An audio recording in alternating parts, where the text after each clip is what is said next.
Okay. And Batty, I see you done threw me for a loop real quick with your birthday. Didn't tell nobody, huh? So guess what? You made me have to flip the song as soon as I saw that. Happy birthday, Batty Lynn. Also, powerful. Who are the powerful men being protected in the Epstein files? We're going to find out. We got a lot of trending topics to get into. We got current events and much, much more. But you know what we got to do first, right? We got to start the show. Let me get on over here and check these check the audio. Okay, I see we up early on this one. I don't mind. Okay, cool. Okay, we got lights, we got camera, we got action. Also, we got a birthday in the building. Want to give a nice, lovely shout out to Batty Lynn, representing since day one. We love you. Happy birthday. Let's keep on moving forward, you guys. Let's get those prayers up right now. I want to pray for good health, good spirits throughout this holiday season, as well as throughout the new year. For who? Everybody in the chat.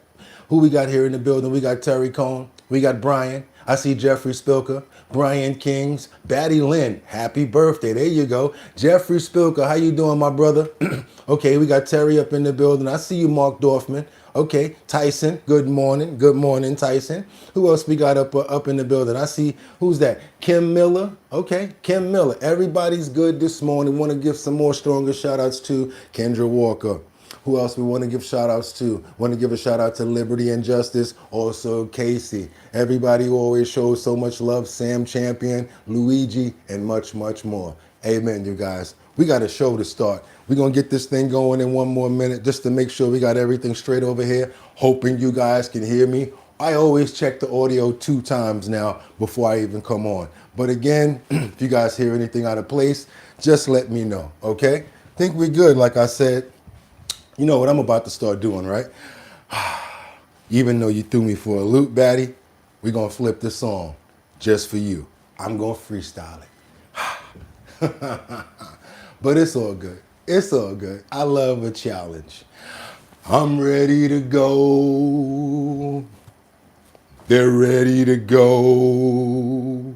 I said it's time to start the show. I hope you're ready, yo, yo, yo, yo, yo, yo.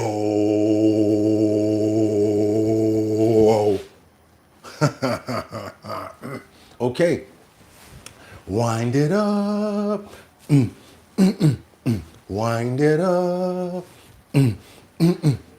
wind it up. It's time to wind it up. It's Monday, y'all. My favorite day of the week. Let's go. One more wind. One more, cause it's gotta be 6 o'clock somewhere. Come on now. You can do it. Let's go. Any second now. Any minute now.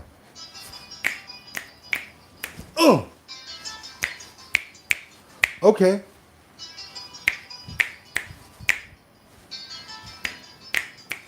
Olay. Okay, y'all. Let's open up those pores. We gotta open up those pores. I want to see my chat. Let me fix my chat real quick. We gotta open up those pores. A whole bunch of people popped in. I guess they know it's Batty's birthday. Open up those pores. That's right, y'all. Y'all ready? Because you know what we gotta do on this December the 29th, 2025. That's right, you open up those pores and then doom, doom, go, go, doom, doom, doom, doom, doom, doom, go, go, doom, doom, doom, doom, doom, doom, go, go, doom, doom, doom, doom, doom, doom, go, go, go, shorty. It's your birthday. We gonna party like it's your birthday. We gonna sick big drip like it's your birthday. And you know we don't give a fuck cause it's your birthday. You can find me at the club, bottle full of drip. Mama, I got what you need if you wanna. I ain't into sex, I ain't into making love. So come give me a hug if you into getting rubbed. You can find me in the club, bottle full of bub. Mama, I got what you need if you into getting rubbed. I ain't into making love. So come give me a hug when you into getting what? Go shorty, it's your birthday. Go shorty, it's your birthday. We gon' sip Bacardi like it's your birthday. And you know we don't give a fuck cause it's your birthday. There you go, Batty. Happy birthday to you. Hope you have that today and many, many more. But you know what it's time to do, right? It's time for if pump that beat. It's Monday the 29th. That's right, y'all. It's 2025. I'm your boy Bugatti NYC, and this here's our bottom line where we be talking about this and that and that and this and this and that and that. Where we be talking about this and that and that and this and this and that. Just got me lit. Boom, boom, boom, boom, boom, boom, boom, boom, boom, boom, boom, boom, boom, boom, boom. Go, go, go, go, go, go, go, shorty. It's your birthday. Happy birthday, Batty Lynn. God bless you, sis. Hope you're having a fantastic day out there. Hope the weather is great for you, because guess what? It's time to get busy. Welcome to Our Bottom Line. I'm your host, Bugatti NYC. What do we do here? We get into trending topics. We do current events, my antics, and the #1 chat on YouTube. Why do we call the show Our Bottom Line? Because it's our show and we get straight to the bottom line of every single video that we play. It's time to get it going, you guys. Hope you had a fantastic morning. Some quick shout outs going on over here. We got Rebecca Lanya and Bueno in the building. I see Jeffrey Spilker, Rebecca, Batty Lynn, Luigi. We got Terry up in here, Dustin. Who else do I see? I see everybody up in here. Y'all ready to go? Because I am. And what I'm not going to do is waste any more time. Because you know what I got? I got 5 on it. I'm going to stack 5 videos at a time and ask you guys to please stay on topic and stay on point. This way, we have a great conversation, great dialogue. Also, do me another favor. Let me know where you're chiming in from, because I always like to know where you're chiming in from. I go do research on those places just so you know. So this way, we have a great dialogue. Not only that, what time is it where you're chiming in from? What city, state, country? I'm going to shout you out as soon as you put it over there. St. Louis in the building. I know Detroit's in here. I know Minneapolis is in here. Minnesota. Give a shout out to New York City, Los Angeles, everywhere around the world. That's how we get it in China, Taiwan. We're everywhere. We don't play around when it comes down to Australia, Canada, Uruguay. Wherever it's going down, our bottom line is there. So guess what? Without any further ado, let's get into these titles. It's time to get to work. We have powerful. Who are the powerful men that are being protected in the Epstein files? That's right. We're still peeling the layers off of this onion, you guys. And guess what? We don't know what's going to come out of it, but we're going to keep it moving. Because guess what? We got more in the title this morning as well. We've got Minnesota's FBI and ICE arrest Ahmad Hassan Nuer for, what's that? Various crimes. We're going to get into that. I want you guys to let me know something when it comes down to this video, because I did some research on this and I've been looking to see if it's a true story. So when I play the video, I have another video right behind, of course, that I'm going to ask you guys, is this real or AI? Because I'm not finding too much supportive stories about it, is what I call it. Let's keep on moving forward, because last but not least, we got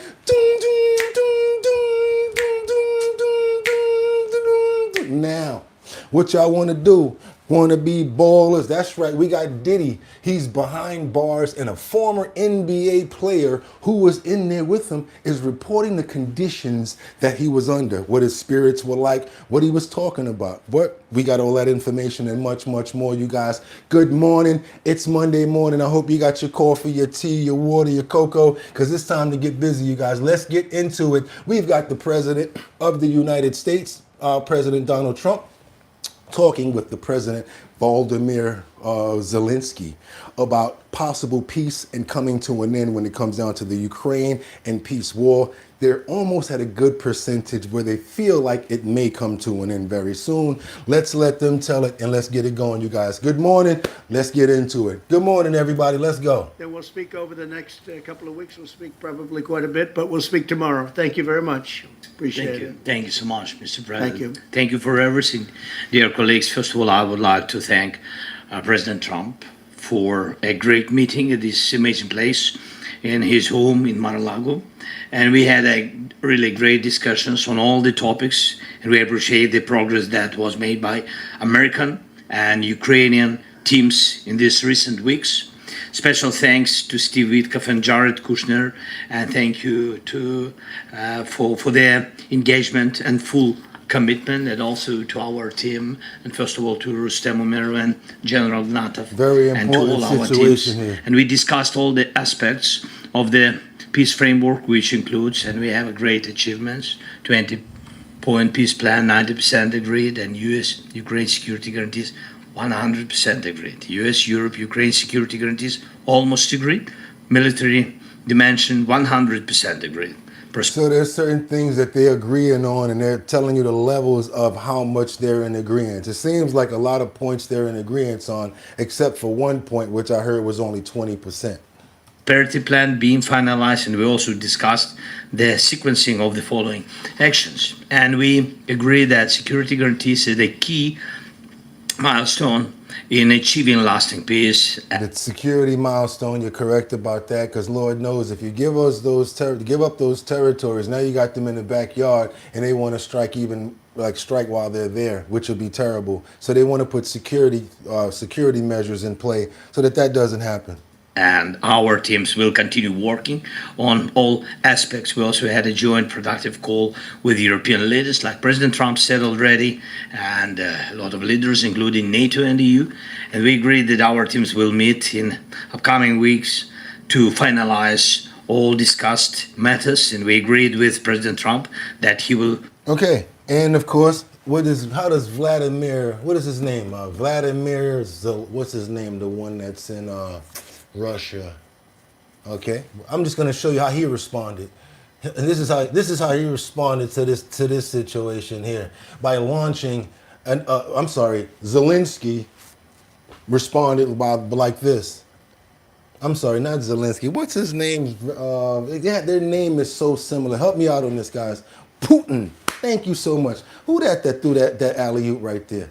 There you go, Dustin. Thank you for holding your boy down. That's what I'm talking about. #1 chat in YouTube. Let's go. Some other big news happening today. President Trump set to host Ukrainian President Vladimir Zelensky at Mar-a-Lago this afternoon in his final effort of the year to end the war between Russia and Ukraine. Madeline Rivera joins us live in Washington, D.C. with the details. Hi, Maddie. Giggity. Good morning. Ukrainian President Vladimir Zelensky says they've made many compromises in this 20-point plan to try and get this war to an end. But there are still sticking points like territorial issues. This happened right here while they were doing that meeting, like hours right after it. Control of a Russian-occupied power plant and security guarantees. Last week, Zelensky reportedly said Ukraine would be willing to pull back troops in eastern Ukraine if Russia does the same and the area turns into a demilitarized zone. It's a tough concession. Now, Axios reports Zelensky is hoping to go one step further by holding a referendum on territorial concessions, leaving the decision up to the Ukrainian people. Oh, I see what he's trying to do. He's trying to say, since we are both at that point, why don't we just let that part be like the neutral zone that's demilitarized. That's what he's trying to say. All right, I get you. Thank you. I see we're in the mix right now because we got to get on over to New York. I'm sorry, to the United States now. That's enough about overseas. And that's how I feel about politics right now. But it's happening, so we got to keep it going wherever it's going on. You guys do me a favor, double tap that screen and get those likes up if you appreciate the content, because we're getting over to Washington right now because the DHS is now offering not one, not two, but like I said the other day, $3,000, a free flight plus the $3,000 for illegals, migrants who self-deport. Kristi Noem is basically stating this, and also had a big key point in raising the amount from $1,000 to now $3,000. Turn yourself in and we will fly you back. That's the message from the Department of Homeland Security to people in the U.S. living here illegally. The Trump administration is giving them incentives to return to their countries of origin and avoid arrest. Alexandria Hoff has the details.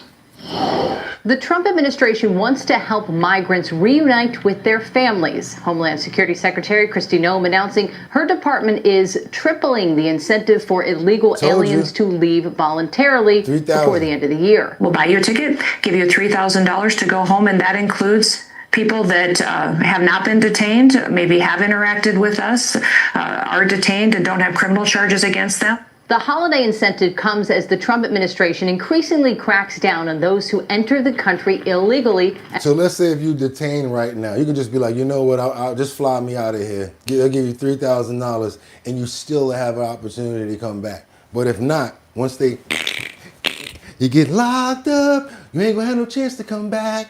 Watch your head.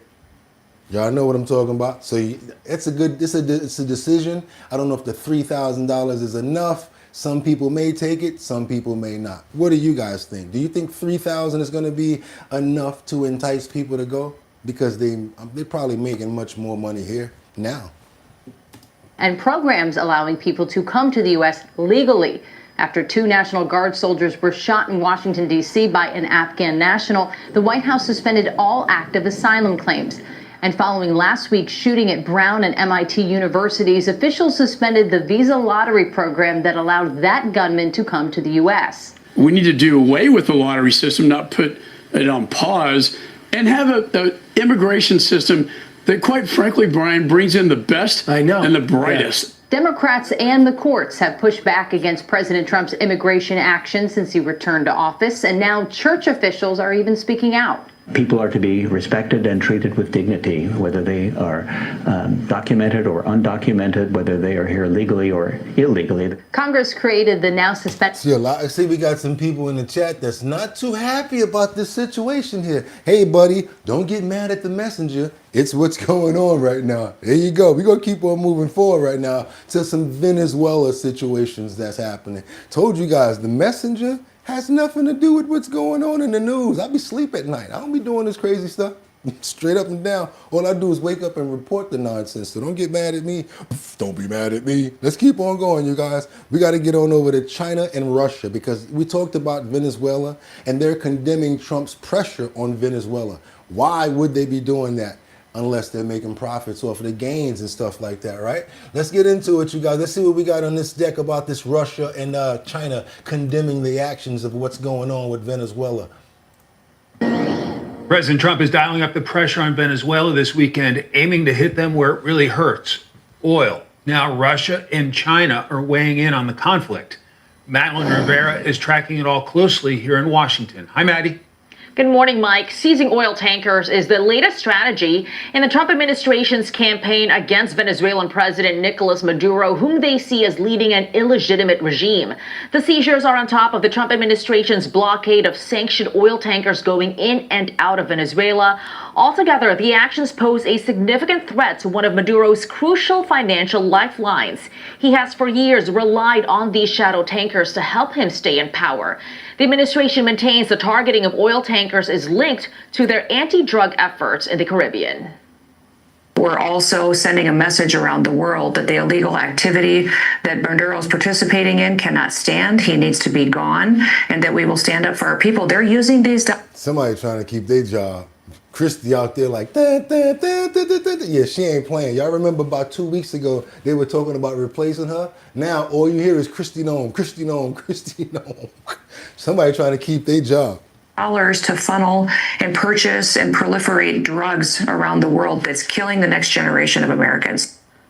Russia and China are watching all of this very closely. Russia relies on shadow tankers to transport their oil shipments, and China is one of the top importers of Venezuelan oil. So unsurprisingly, they're condemning the United States. But there's a split on Capitol Hill, too, where lawmakers are divided on whether the administration has the legal authority to seize the oil tankers or strike the alleged drug boats.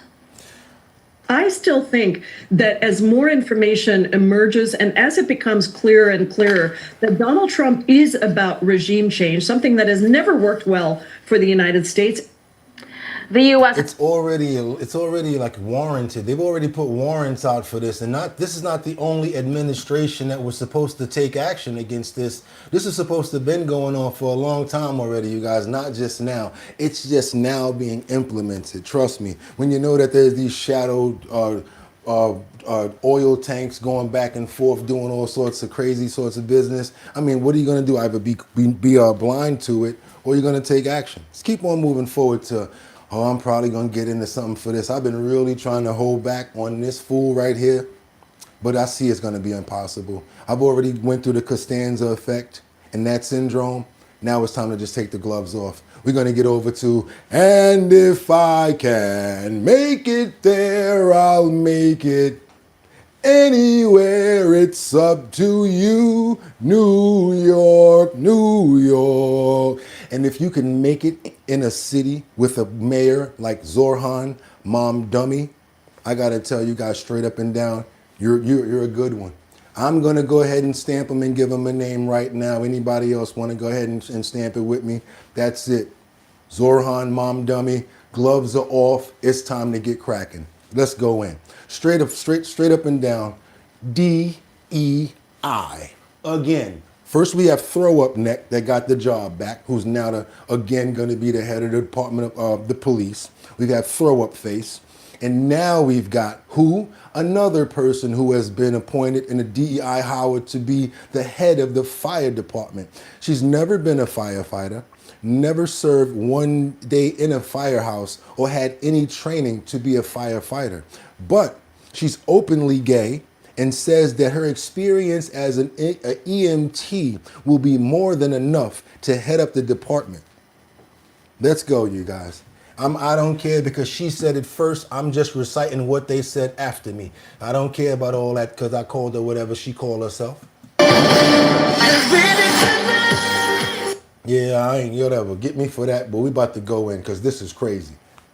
He's picked to be the FDNY's new commissioner sounds like a DEI hire. I am so proud to announce that I will be appointing Lillian Bonsignor as the fire commissioner of FDNY, overseeing over 11,000 uniformed firefighters, 4,500 EMTs, and over 2,000 civilian employees. Okay, now forget about the people that have been there for 15, 20 years, that's already got higher rank than her, that's actually been there and actually deserved the work. Hell with them. Hell with all that. Let's get rid of them. They fired them last month. This just crept up on me a couple of days ago. I just caught this. I'm late. Straight up and down, I'm late on this situation. They got rid of all the men and they bringing this fool here in. Let's keep on going. I don't care. Call me what you want. Call me what you want. If she run into a building trying to save somebody, what's going to happen? Exactly. Wrong person, wrong position. Y'all think it's a game. Y'all think it's a game. Have a little, okay, let's keep on going. I am proud that Lillian will make history too, as the first openly gay person to head up the department. That has absolutely nothing to do with being a firefighter. Nothing. Just one big problem. Bonsignor has never served as a firefighter. Instead, she was the EMS chief during COVID. Now Elon Musk is calling out Mamdani for the move, saying people will die from this decision. But Mamdani pushed back on Musk and doubled down on his choice, saying the majority of FDNY calls are EMS related. Tom, I honestly thought that this quote from Mamdani about this hire was a parody. He said, although she has never served as a firefighter, she is confident that won't matter. How could that not matter? It's such an important job. You would think that maybe a little bit of experience would be a requirement here. Yeah. Flamers are gonna flame. That's right, Mark. He said it. Flamers gonna flame. I'm gonna go farther with it. Flamers gonna flame. Homo's gonna roast.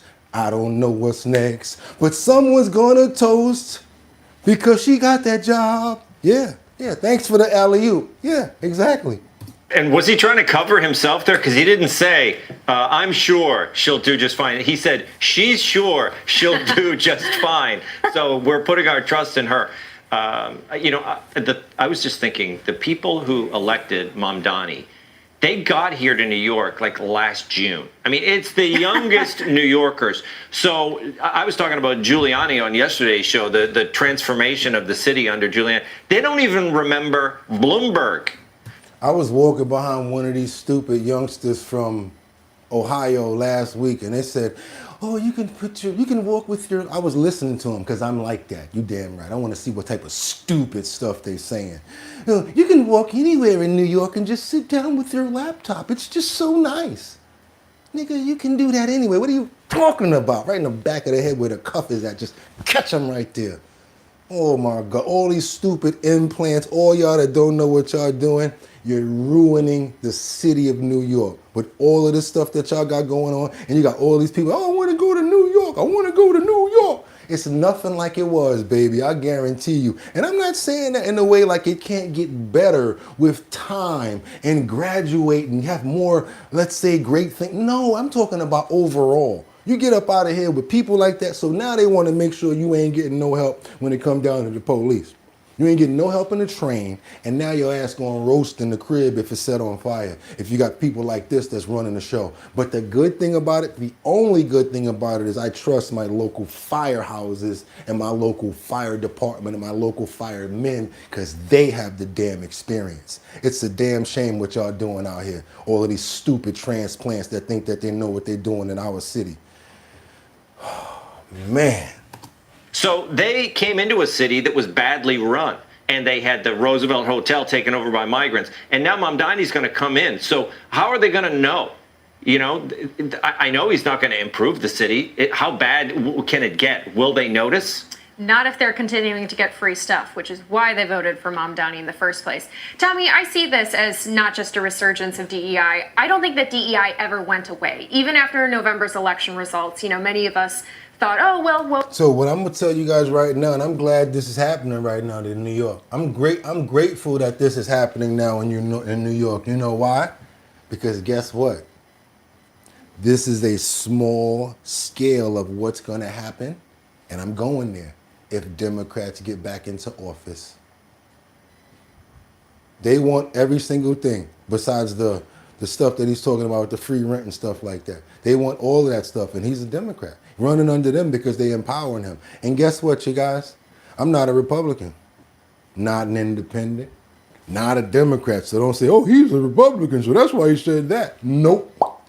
Can't do that to me. I'm a human being with a brain. Ain't gonna be, oh, yo. You ain't gonna lead me. Let's keep on moving forward over to Minnesota because we got some more situations over here that you guys ain't even gonna believe that had to be broken open by an 18-year-old. Yeah, by an 18-year-old. Let's get on over about this crazy scandal that's going on. For more on this, let's bring in Minnesota Congressman and House Majority Whip Tom Emmer. Congressman, welcome. How you got a daycare where it says learning center, but the R or the N is missing in the word learning? You immediately tell them, I don't want that sign. If you got to pay more, you pay more. But who the hell is going to put that up? Watch this. So what is your reaction to this misspelled learning center with no children in it and a $4 million price tag?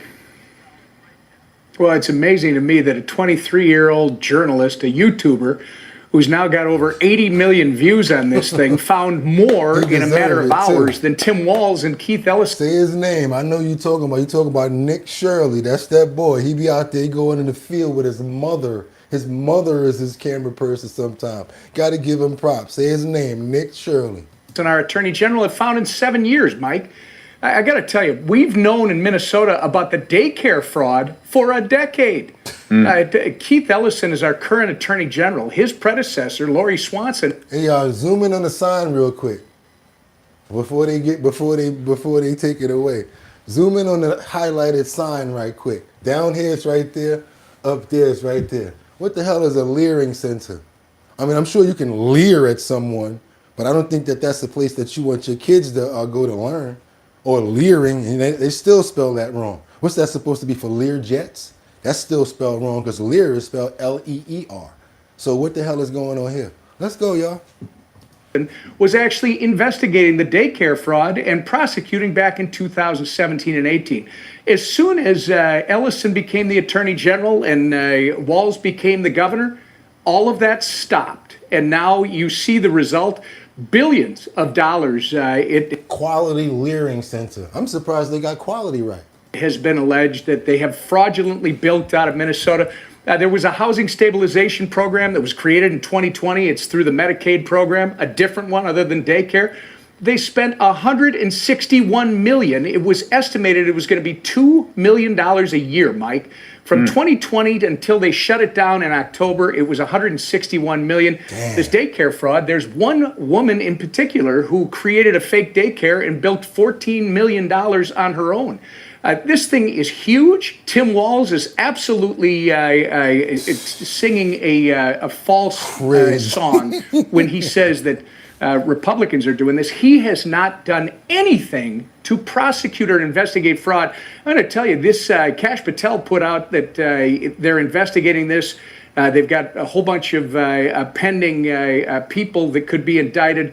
And what does Tim Walz do? He puts a post out on his Twitter that says, Happy Catter Day, with a picture of a cat. In our local paper, these guys are complicit. They put out the biggest stories of 2025, and guess what, Mike? Not one mention of fraud. This thing is huge. Oh man, yep. So yeah, y'all. If y'all want to go to the Leering Center, it's on you. You know, everybody. You know, it's not just one person. You know, it's not just one place that this actually happened at. But check this out. You guys are the House Judiciary Senate Committee holds a hearing on confronting organized retail crime, and it's not too big. It's not a huge story. But I really wanted you guys to see how in depth some of our people that understand what's going on in this community. And when it comes down to retail theft, it does hurt. I'm telling you, like, it hurts my neighborhood because you got to press a button to get some deodorant if you try to go to the CVS. Let's keep on moving forward, you guys. Let's go. I want you to just hear how he breaks down the similarities in what's going on out here. Points, appreciate that. And so I recognize myself for 5 minutes. So this kind of reminds me of the pre-1972-ish idea in America that there was no such thing as the mafia, if you remember that. Hard to believe, but we went into the 70s. The movie The Godfather was required to remove the term Cosa Nostra or mafia from it by Joe Colombo, who was the head of the New York crime families, one of the 5 families. And so this kind of reminds me of that because when none of us know who the kingpin is, we know that it involves international manipulation, and we know and suspect that, in my opinion, I suspect that you also have some south of the border cartel activity as well directing this, because I live in Arizona and we see evidence of this. Retail theft, money going back to cartels. That's what he's talking about. So this is a big thing that's happening, and it's spreading and it's growing. And even though I'm certain that south of the border cartels are involved, I'm also just as certain that there are other international kingpins that we have got to reach out that are in China, Asia, Russia, and Europe. So I just want to report that not too many months ago, I took a tour of my local Walmart, big super Walmart place, you know. You know, starting a business is hard, or so you thought. Because I mean, $0 to start your own LLC. Try to sneak that in. You ain't paying me. You won't get that. Come on, let's go. Let's go. Come on, come on, come on, come on, come on.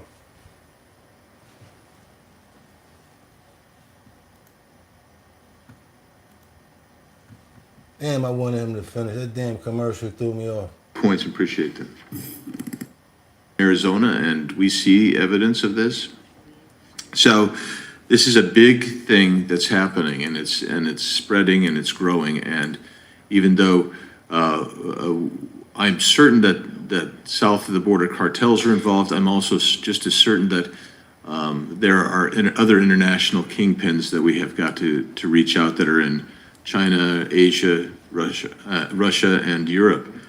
So I just want to report that not too many months ago, I took a tour of my local Walmart, big super Walmart place, you know. I've been to the Target too, but I didn't take the tour there. But I just, you know, I've been to Target too. So, and what did we find is they said, come, let us show you the aisle from which we've had to take really decisive action, because it is the aisle from which most of our stuff was getting ripped off. It is the Lego aisle. Everything's I mean, that's hard to believe, but nonetheless, they were stealing it, and they were doing it exactly what you're saying. They're ripping off a whole, like what you were describing with jeans. Somebody's coming in, they're boosting a whole bunch, getting it out there. So they take the entire section of Legos. They take the entire section of something, and the next thing you know, they finding it online. So now they're starting to get smart. What they basically trying to say, we need to start putting laws into place because we know that the monetary is going back to these cartels. When they send these people in here to do this stuff, they're not just taking one or two things. They're taking the entire section. And that's happening in Walmart. Let's keep on moving forward, you guys. Sorry about that. Not only that, but now we got to worry about another thing. You know how sometimes you buy something and you leave the tag on because you want to return it? Oh, come on now. You think you're the only one? Try to keep your neck clean and don't try to get your neck all dirty the shirt up or whatever like that. Because you really don't know if you're going to be able to keep that shirt that costs $200-$300, but you really got to go to that event. You know what I'm talking about, right? Or that dress or that jacket. You know, and you making sure that nobody put a stain on it. Guess what happens now when you go try to return it? The stores are now charging for returns. Some stores used to do it. A few stores do it anyway. But now, many stores are now starting to charge for returns. And some, it costs even as much as what the product charged was. You ain't gonna believe this. Check this out. So all you guys that think that y'all gonna be buying stuff and returning it, that's not gonna work anymore. Okay, speaking of returns, if you're planning to return an unwanted holiday gift this season, it could cost you. Major retailers like Macy's, TJ Maxx, and Marshalls are now charging return fees that sometimes may be as much as the item itself. Industry data shows about 3/4 of retailers are now imposing some type of return charge, typically for mail-in returns. And more on this now, some businesses are hoping artificial intelligence can help them crack down on the fraud that happens during the holiday return season. Schemes that are estimated to cost retailers more than $76 billion this year. I can't let that go without saying it. I know you're talking, but somebody said something hilarious. Somebody said, who the heck cares about the neck being clean? Fox's Max Gordon has that story. Because you want to make it look like you ain't wear it. Inside a Southern California warehouse, around 250 robots are rushing around, sorting some of this year's gifts that just didn't work out. Now, all of these are jobs. All of these could be human beings that used to be human beings that was doing these jobs. You guys see this? This is already AI at its fullest happening right here. See more than what I'm showing you here. You see this? Standing in Happy Returns Return Hub facility in Valencia, California. This is one of 3 facilities that we have in different regions of the country. Happy Returns, which is owned by UPS, acts as a reverse logistics company for retailers. They allow customers to bring back items to one of their so-called return bars located in UPS stores and some retailers, which are then sorted and sent back to the sellers. So the rise of e-commerce has definitely led to more returns. And among these returns, there's fraud. According to a survey of merchants, 9% of all returns are aimed at scamming retailers. You'll see individuals that spend a lot of time swapping tags, looking for lookalike items. These are determined individuals that are trying to make a quick buck. To crack down on the fraud, Happy Returns is using AI to scan returned items suspected to be different than the ones that were sold. So don't think that you're going to try to get slick and buy those Louis Vuitton shades or those fake shades, and you're going to go down to Chinatown where you know, y'all already know if y'all been with your boy. Don't think you're going to go down there and get them knockoff shades, put it back in the package and send that back. They smart. Don't even go for it. Don't even think it's going to happen this time. This is the needle in the haystack. When a fraudulent return is found, the customer is denied a refund, sparing the retailer from a loss. Hopefully, what this does is this individual will now learn that they can't get away with this. Happy Returns processes millions of items every month, but right after Christmas, that's their busiest time of year, and December 29th is anticipated to be their busiest day. In Los Angeles, Max Gordon, Fox Business. Today is anticipated to be the busiest day. It is December 29th, you guys. So again, if you guys plan on returning something, you may want to think twice about that. Okay, let's keep on moving forward right now because now we got to get on over to Jeffrey Epstein. You know we always got to bring some new information in, whatever we have. Yes, they're saying he got away with it because what? They're saying that America doesn't prosecute bankers?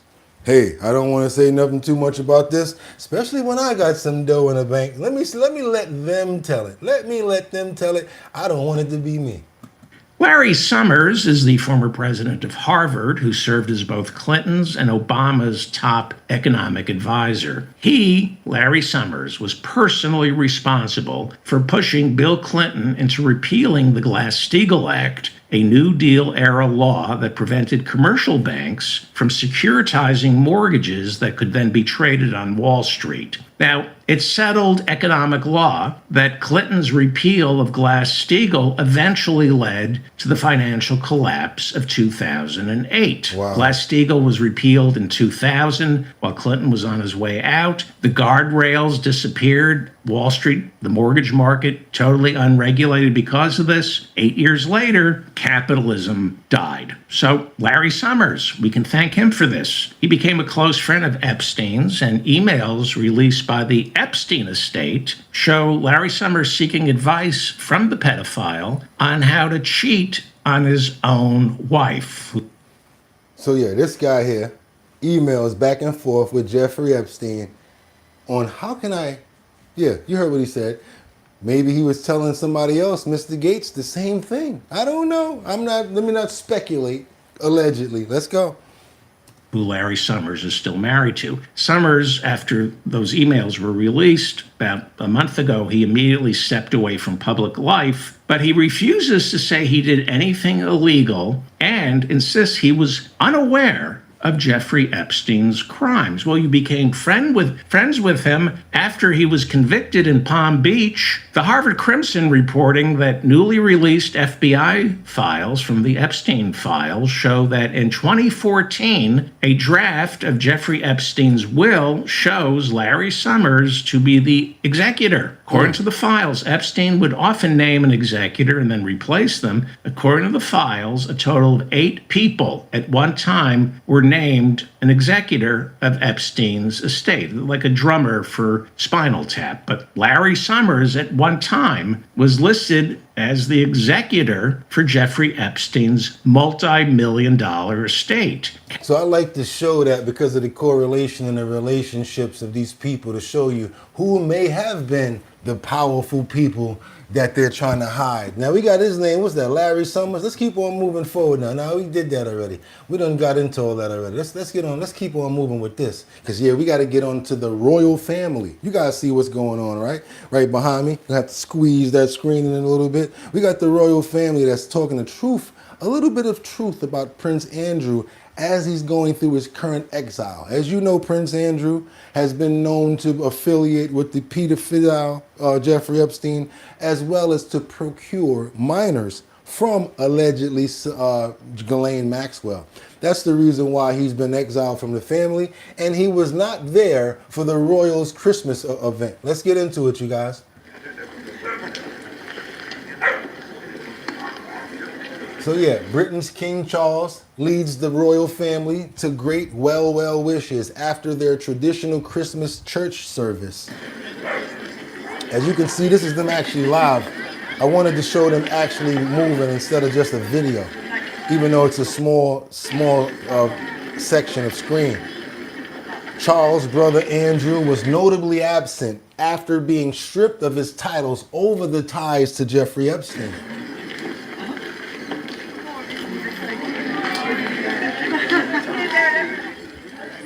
I mean, of course, they don't want to be around him with press and people around and acting like everything is okay when Andrew's been asked all these crazy questions and he's been, allegedly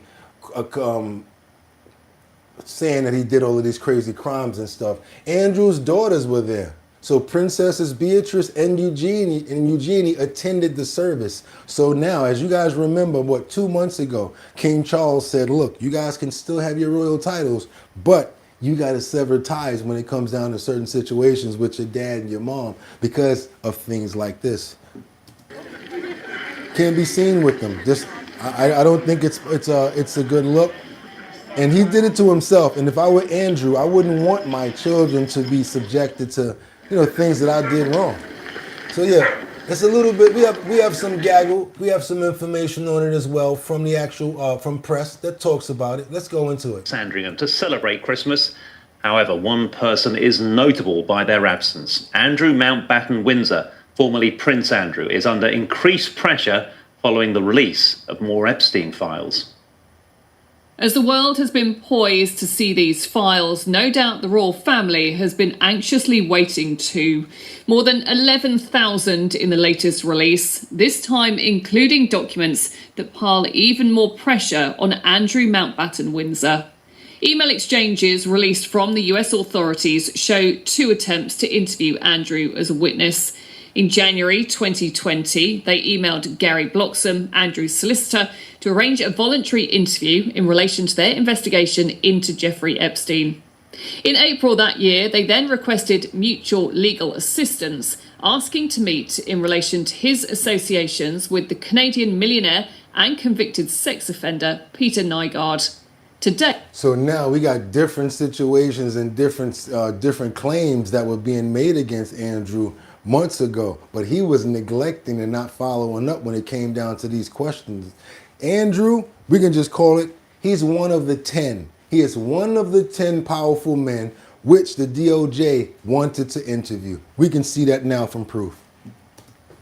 Andrew hasn't spoken to any law enforcement agency to tell them what he knows or saw during his time with Epstein. And then there are the emails from the Invisible Man. In one from August 2001, sent to Ghislaine Maxwell, they write from Balmoral asking, "Have you found me some new inappropriate friends?" Signed off simply as A. The Sky News data and forensics team believes this is Andrew from reviewing the email address used, which is designated to the Duke of York in Epstein's contacts book and a chain of correspondence. And just last month, Andrew was the subject of an email request from the Met Police to the FBI. The Met later said it would not open a criminal investigation into the claims. We have approached Andrew's representatives about the latest documents, but had no response. Also, you guys, you see that DOJ file right there? If you want, you can go right to the description because there is a link in the description. I'm trying to keep it there. I'm trying to make sure that I leave that link in the description so that you guys can go there and see these various files. Also, you see how long they were friends? Because you do know that Andrew has gray hair now, full head of gray hair, right? So this is, of course, Prince Andrew when he was the prince. And over here, we've, of course, got Ghislaine Maxwell. We've already got the stories of them saying, can you procure me some inappropriate friends? So we know how long that they've been rocking together, huh? It's not no new relationship or something that's just been going on now that just started, you guys. This has been going on for a while.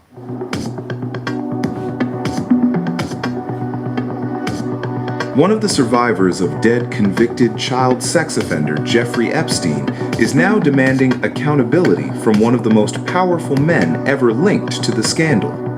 Speaking after the release of new Epstein files, a victim has called for Andrew Mountbatten Windsor, formerly known as Prince Andrew, to answer questions in the United States and face justice. Marina Lacerda, an Epstein survivor who was exploited by the financier from the age of 14, told The Guardian that Mountbatten Windsor must be held accountable. She said the time for silence and protection of powerful figures is over. Mountbatten Windsor has long denied allegations made by Virginia Giuffre, who accused him of sexually abusing her in 2001 when she was just 17 years old. Giuffre died by suicide in April this year after years of public denials. I think personally that the king is like the king. You know, certain people of certain power, they get access to certain stuff. They get certain access that we don't get.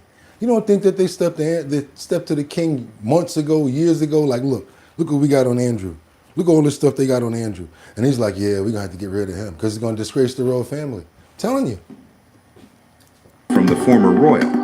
Her memoir, published after her... But I really think that once she passed and that memoir came out, that was the needle in the haystack. Because no matter who you are, when somebody passed and they book is out, what you going to do now? You can't say nothing else about them now. And she let it all go.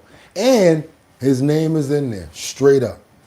Yeah, so, and she said he was the one that she was Trill's Naffic to. She gave it up. She basically gave it all up. Let's keep on moving forward, you guys. I got much more for you in the clip. Let's see what I got for you over here. Do I have any more? Okay, yeah. We got to get on this situation that I was going to ask you guys this question about. But at the same time, do your boy a favor and double tap that screen to get those likes up, because I definitely want to make sure that many more people come over here to get this updated information, trending topics, current events, and there's much, much more that we got going on here on Our Bottom Line. Let's keep on going forward, you guys, because I got this situation in Minnesota.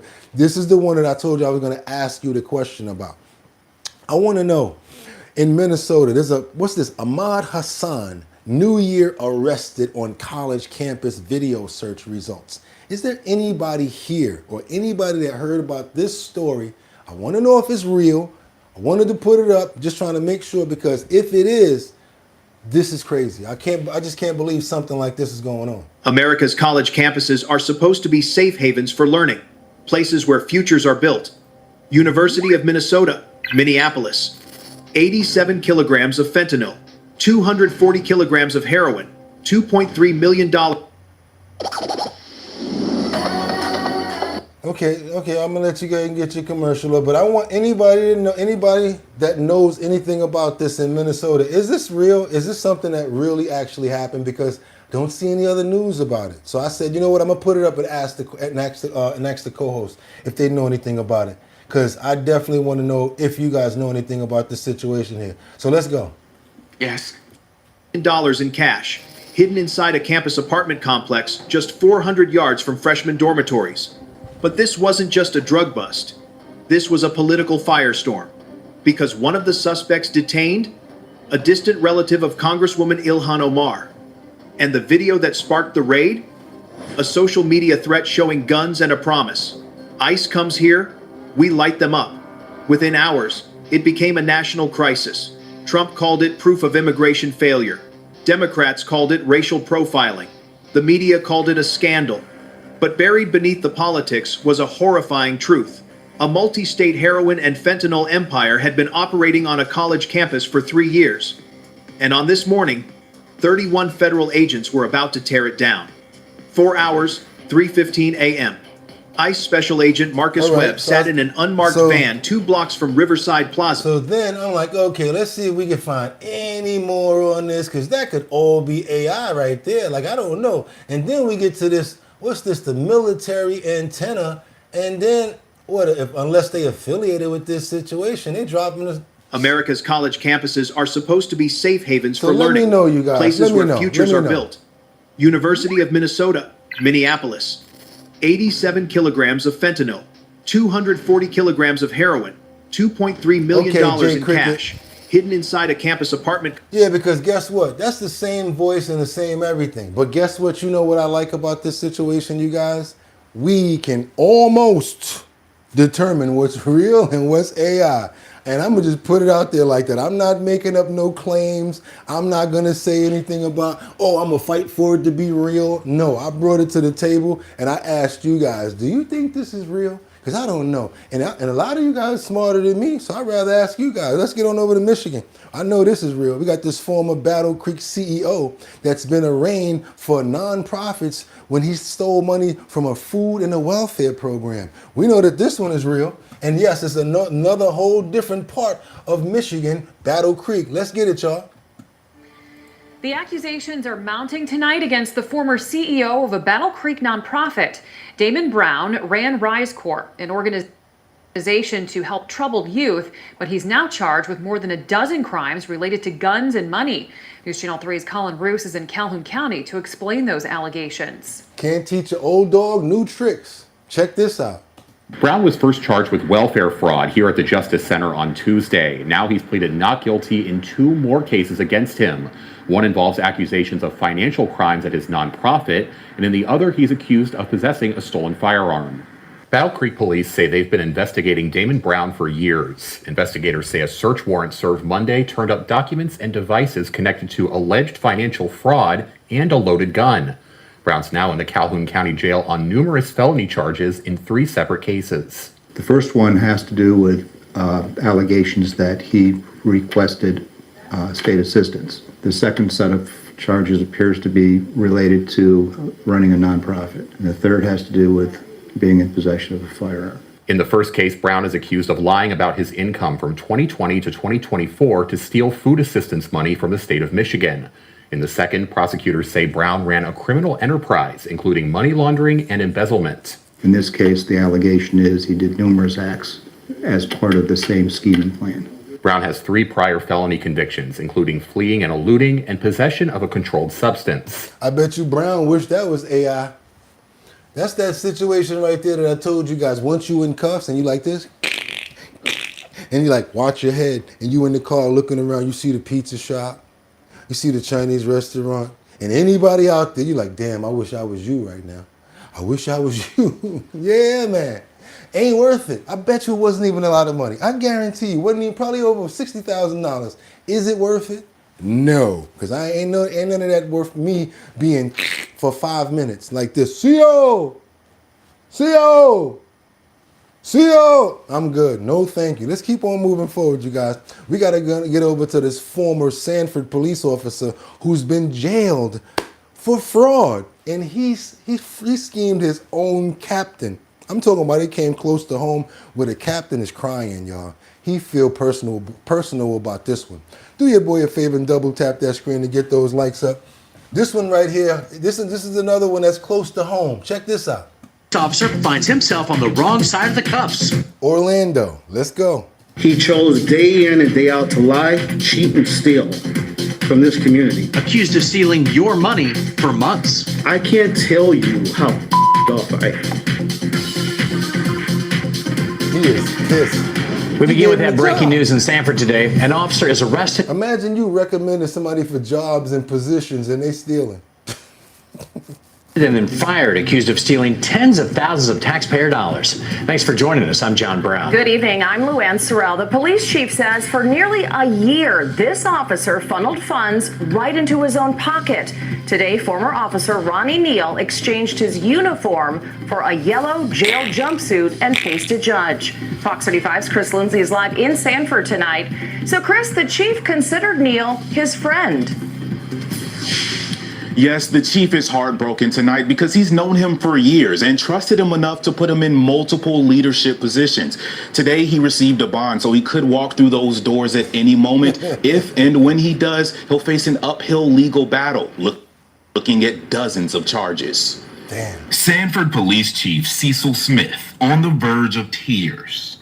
I can't tell you how I am. After having to arrest one of his own. Not just one of his own, someone he's known for over 20 years. Damn. Former Sanford police officer Ronnie Neal, accused of charging the city and taxpayers tens of thousands of dollars for work he never did. He chose day in and day out to lie, cheat, and steal from this community. He's facing 79 official misconduct charges, one for each time he allegedly faked an off-duty detail shift at Lofset Eden Apartments on Reinhardt Road. And tarnish his badge and tarnish the trust that we have garnered. The arrest shattering not only the professional relationship, but the friendship the chief once had with him during Neal's more than 2 decades on the force. I have absolutely no idea who Ronnie Neal is. Neal was terminated Tuesday night, Damn. and Wednesday he found himself on the other side of the glass, Damn. facing a judge. It's a case level bond of $150,000. Where he was ordered to surrender his passport and told he's not allowed to leave the state. Again, right now he's facing 80 charges, but that number could grow. Detectives are looking not only at this situation, but anything he may have done beforehand. Up to this point, they don't believe anyone else was involved. Reporting in Sanford, Chris Lindsay, Fox 35 News. I think he was using his relationship to pull that off, and he's acting like he was going to work and he wasn't. Yeah, I'm at work, y'all. Clock me in. Meanwhile, he at the bar. They got him, y'all. Watch your head. Yeah, they done took everything from him too. They done stripped him. We're gonna forget all his pension, whatever money he got. Probably got a whole bunch of fines to deal with. I ain't even seen no damn lawyer there with him. He might have to get a public defender. And you know they're gonna really do him dirty since he did something against the police. Ooh, they're gonna treat him bad in there. Plus he's an ex-police officer. He might have to go in protective custody. Let's keep on moving forward, you guys, because the F toll in the UPS cargo plane crash rises to 15 people. That UPS crash that we saw a week ago and then a little more, yes, I want to show you guys this, and it's a tad sad story, but we got to cover it. You're on live now from Fox 1054 on the East Coast and 754 on the West Coast. My name is Josh Breslow, and we will get back to your storm coverage here as we take a look at that big winter system over in the Northeast. But first, I do want to get to a developing story that we are following right now out of Louisville, Kentucky. You may remember this video here from just last month, as we've learned another person has died from injuries that were suffered in last month's UPS plane crash over in Louisville, Kentucky. Kentucky Governor Andy Beshear confirming the death of 50-year-old Alon Rodriguez Colina, saying that he died on Christmas. I do want to take you out to this post here from the governor. He posted this on social media saying, quote, "I'm sad to share some tough news. Today we lost Alon Rodriguez Colina due to his injuries from the UPS plane crash, bringing our total loss to 15. Let's pray for these families today and in the days, months, and years to come." Yep, that's exactly what we're going to do. We want to pray for the person that lost his life in this tragic event, like we always do. Want to pray for the family as well as anybody who's been affected by this. And we're going to say amen. Let's keep on moving forward, you guys. Let's get on over to Georgia. We got the Walk of Peace. Is that the Walk of Peace going on? Okay, we got the Walk of Peace going on, you guys. Anybody know about this Walk of Peace? How come I'm always the last person to find out about the good stuff? I need to stay off the internet and see some actual news that's actually going on and stop waiting for it to be regurgitated. What's going on with this? Range today to welcome a group of very special visitors on a journey. Although I do see people out handing them water and different things like that. It's just that we don't know what part they're at. They need to have like one of those Santa's GPSs on them to let us know where they're at. Journey across the country. A group of Buddhist monks walking for peace made their first official stop in Georgia, and the reception was larger than any that they've seen so far. The monks arrived at Western Heights Baptist Church for lunch Saturday morning, drawing a massive crowd just one day after crossing the state line from Alabama. They're on a 120-day march. They say they want to promote national healing, unity, and compassion. The pilgrimage started in Fort Worth, Texas. This was back in October and is expected to end in our nation's capital in February. Well, since that journey began, the monks have become a social media sensation, with followers tracking their daily progress as they walk through American communities. Well, for many in LaGrange, they say they have to come out and support in person. I'm not really religious, but I really appreciate their message, and I think all people from all denominations can take something really good from it, and I think it's something that we need now, and I think they're inspiring hope. After the meal, the monks prayed with the crowd and performed a traditional gesture, tying strings around the wrist of those who came out. It's for good luck, health, and protection. Yes, you guys, yes. As you can see, not everybody's having theft on their mind, doing negative stuff and being all crazy, whatever like that. And whatever your religion is, as we have to respect each other's religion, everyone's plights and everyone's goals and what we're trying to do out here. Because at the end of the day, all we really need is love, to be honest with you guys. So let's go ahead and pray. We're going to show some love for the monks, no matter what their race are, and all of the people that found great community in this time. That's right, you guys. Amen. We keep on moving forward now because, yeah, we got to get on over the money, money, money, money. Not money. Yeah, you know what I'm talking about. Money earning Mount Vernon. Remember Heavy D and the boys? Money earning Mount Vernon, where the police searching for suspects, you guys, in a pow-powing, an afternoon Vernon pow-powing, you guys. Yep, not too far from where we are right now, just to let you know. This is what's going on in Mount Vernon by the Triangle, you guys. Not too far from D-Block. There is a search going on right now for a car that's tied to a shooting in the Mount Vernon Triangle neighborhood. It happened last night. That's near the D.C. Convention Center. 5 people were hurt. Officials say the victims are expected to be okay. News 4's Jessica Albert went back to the scene today to talk to people who live in the area. 5th Street Market at the corner of 5th and N Streets Northwest, riddled with bullet holes. Wow. And something crazy must have happened, and we knew it had to have been some sort of a shooting or something like that. 5 men were shot at this intersection at about 9:20 Friday night, the day after Christmas. But that night, coming outside, there were just police all up and down this block. When police got to the scene, they found 3 victims. Officers say 2 more victims brought themselves to a nearby hospital. Investigators say all 5 victims are expected to survive. There's a police surveillance camera on the corner here. Police tell News 4 they're looking for several suspects who fled the scene in a black Honda Accord. No worrying about it with Christmas, none of that. No pass. You ain't getting no Christmas pass, none of that. It's hot, it's lit every day. They call that on site, on Christmas. With DC tags. Those who live nearby say this market is a popular hangout. In groups of 6 to 8 to 10 can be seen sort of just like hanging out here. And so I'm not overly surprised that on a Friday night something would happen. Yeah, because you got a lot of kids that's out of school right now, a lot of youngsters that's out there just hanging out late at night and stuff. And they always say, ain't nothing going on good after 12 o'clock at night. I'm gonna tell you like that. I don't know what you're doing outside, but yeah, I probably sound old or whatever. But if you're not going somewhere, what are you really doing hanging out outside, just standing in front of the building or doing whatever? Hey, but you know what? Do what you do. Let's keep on moving forward, you guys. I'll ask you guys a question. Do you appreciate the content that you're seeing right now? Do you like the stories that you're getting with our follow-ups and our updated information? If you do, double tap that screen. Let's get those likes up because that gets more people over here to see our stories and what we got going on. We got to get on over to Florida right now. And I know you guys love pets. Let me ask you, how many people here love snakes?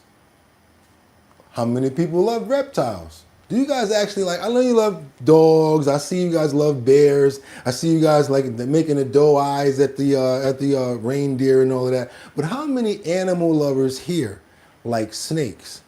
The reason I'm asking you is because Florida, they're releasing dozens of black snakes to eat other snakes. Now, I don't know what's going on in Florida, but thanks for the warning. So yeah, if anybody want a snake, y'all might want to go on out to Florida because they about to release dozens of snakes. But these snakes can kill poisonous snakes. Check this out. This is crazy right here.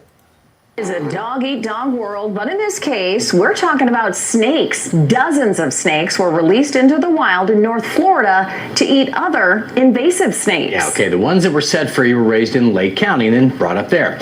Fox 35's Randy Hildreth explains why this is so important.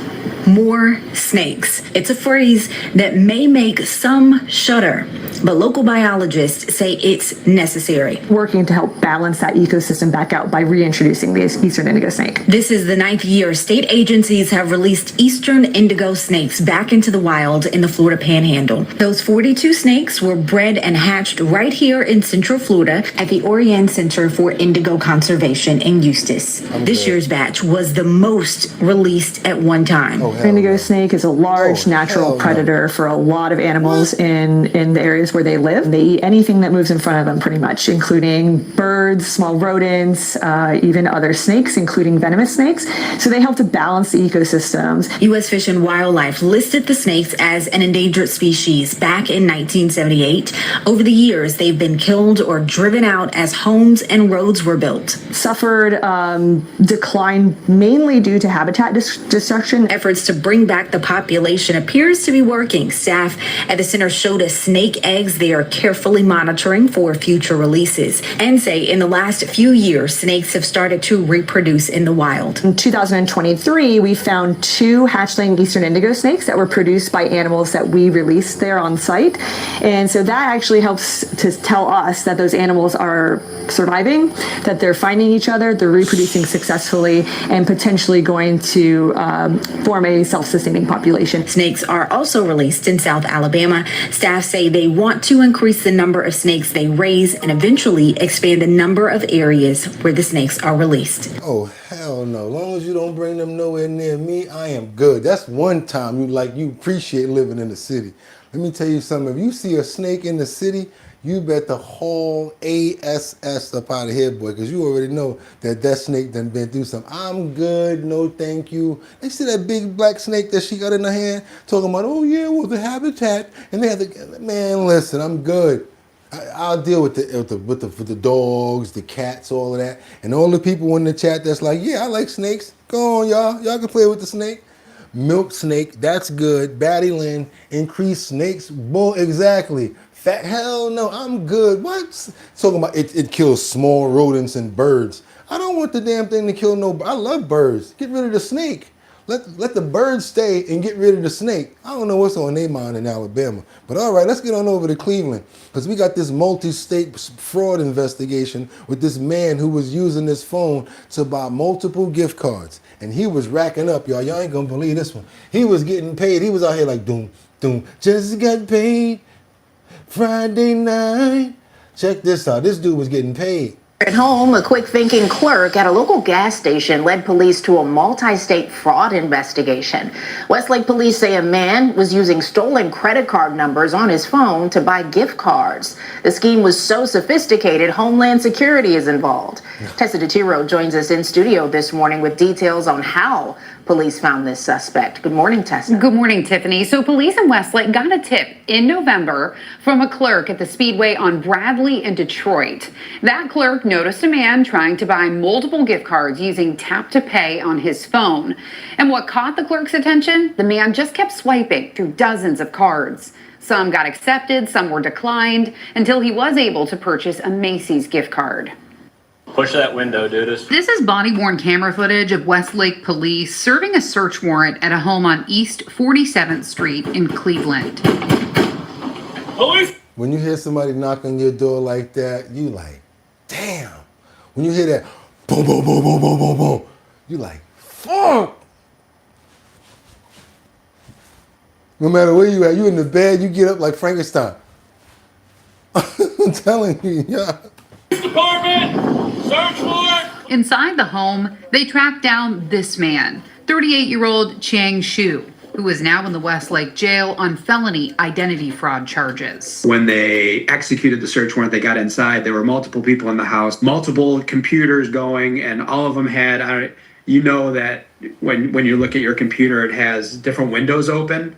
Well, there are hundreds and hundreds of windows open on these computers because they're facilitating scams in many different ways, probably doing phishing schemes and things like that to try to get these credit card numbers. Police tell me Homeland Security is involved after the suspect was tracked across Ohio, Kentucky, Pennsylvania, Delaware, North Carolina, South Carolina, Georgia, and Florida. Why do they do it? Because they feel comfortable. They can go state to state. Nobody's tracking them. If they get caught in one state, that's a state that's going to give them a slap on the wrist like New York and let them get up out of there. They're going to keep on doing it. This land is not their land, so they don't respect our land the way that we do, or the fear of doing something like that or knowing about interstate charges. They just don't have the wherewithal. And I honestly don't even think that they care, to be honest with you. I don't even think that they care. Got to keep on moving forward, you guys. We're going to get on over to Beaumont, where this Beaumont family discovers a kidnapped 3-year-old left on their doorstep. You guys ain't going to believe this one either. And luckily they found this 3-year-old because Lord knows what could have happened if they wouldn't have found him. Let's keep on going, you guys. Let's go. I think it's this one right here. Let's go. Texas on Claysburg Roads. We're continuing to follow a story in Nederland where our car was stolen from a gas station with a toddler inside. Police say Steve Williams, the man who stole that car and later dropped off the child, is facing a number of charges. He's a 12 News fool. reporter Daniela Tabuada Palau spoke exclusively to the family that took in the 3-year-old to learn more. Claydra Police Chief Rod Carroll said that toddler was in the car with a stranger from Nederland to Beaumont. 14 minutes of pure terror for his mother until he ended up on the front steps of a Beaumont home. We're all here in the kitchen and living room, and we hear knocks on the door. At first we were scared because we didn't know who it was, but we opened the door and it's just the kid standing there. That kid was a 3-year-old who police say was kidnapped when Steve Williams stole a car. Wow. But the child's still inside. Officers immediately responded and we were able to get information from a very distraught mother. 14 minutes after the child's mother frantically called, Nederland Police Chief Rod Carroll says a second call came in. The child had been found. 14 minutes that could have ended differently. Sounds to me like he had his guardian angel over him. This thing turned out as well as it could have happened. Not because we recovered the car, but because we recovered the child. A child who was treated like family. It was like another little baby. We were taking care of him, played with him, showed him the fishes, the tree, and everything. He was really caring.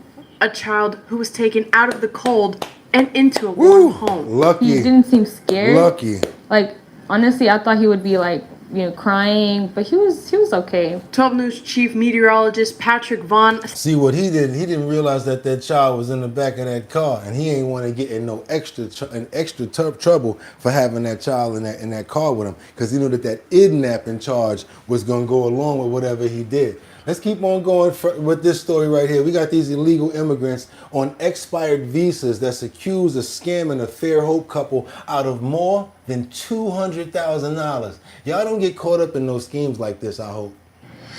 New tonight, federal agents say 2 illegal immigrants scammed a Fairhope couple out of more than $200,000.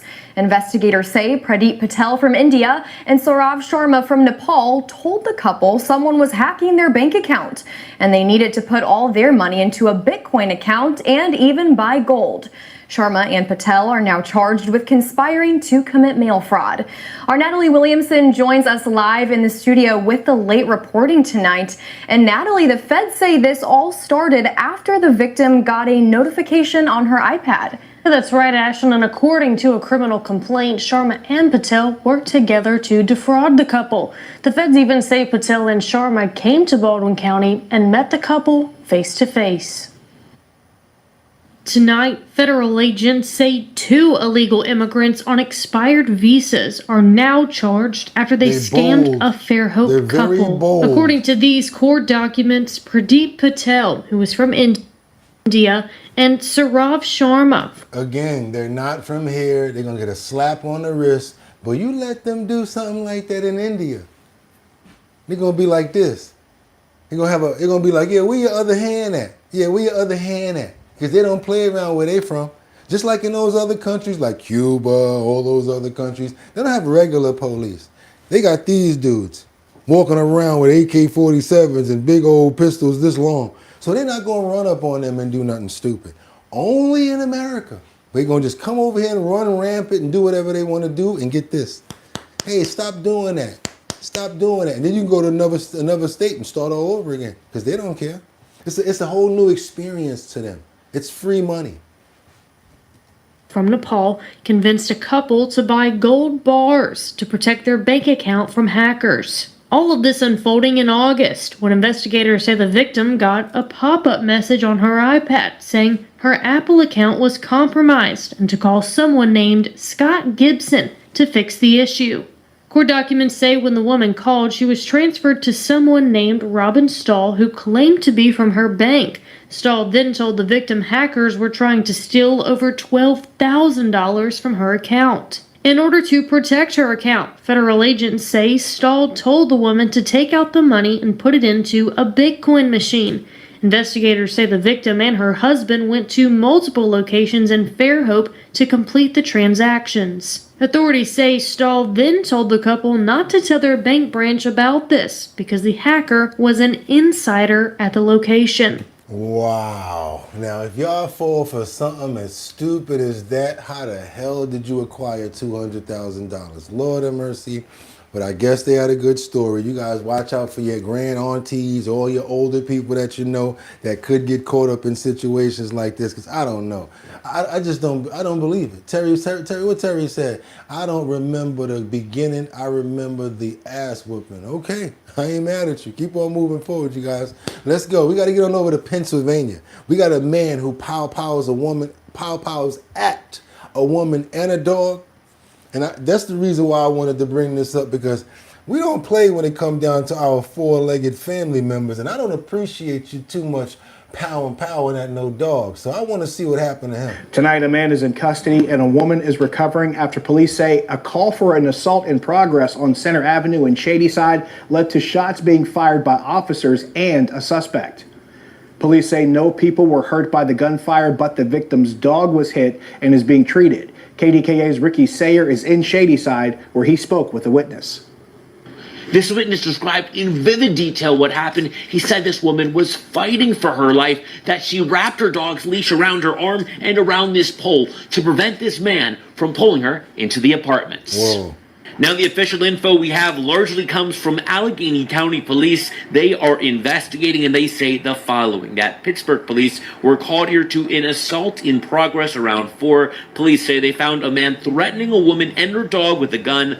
Officers yelled at the man to drop his weapon when they say he fired shots at both the woman and her dog. County police say the officers then began shooting at the suspect as he's trying to run away. That's when he surrenders. Police say preliminary info shows the dog was hit. They are being treated for critical injuries. Now, it wasn't clear in the police statement if the suspect shot the dog or if the dog was caught in the crossfire. But the witness we spoke with said it was the man who shot the dog. They said it was a large dog and the woman did sustain facial injuries, according to police. She was taken to a hospital. The witness we spoke with said toward the start of this, the suspect grabbed the woman by her jacket, holding her by the neck, all before throwing her on the ground. At a point, a witness told us that local employees at businesses stepped in to try to stop this man and save the woman. But police say the suspect fired a shot toward the employees. None of them were hurt. It's just like the story prior to yesterday when the man started going crazy with the blade and people tried to go over there and help out and they couldn't do nothing. Some of these people, you guys, it's like, I know you want to help because I was saying the same thing. Oh, I would have went over there and did this. You don't know if the fool got a pow. I want to just make sure that we pray for the dog because the dog is in critical and there is such thing as the power of prayer.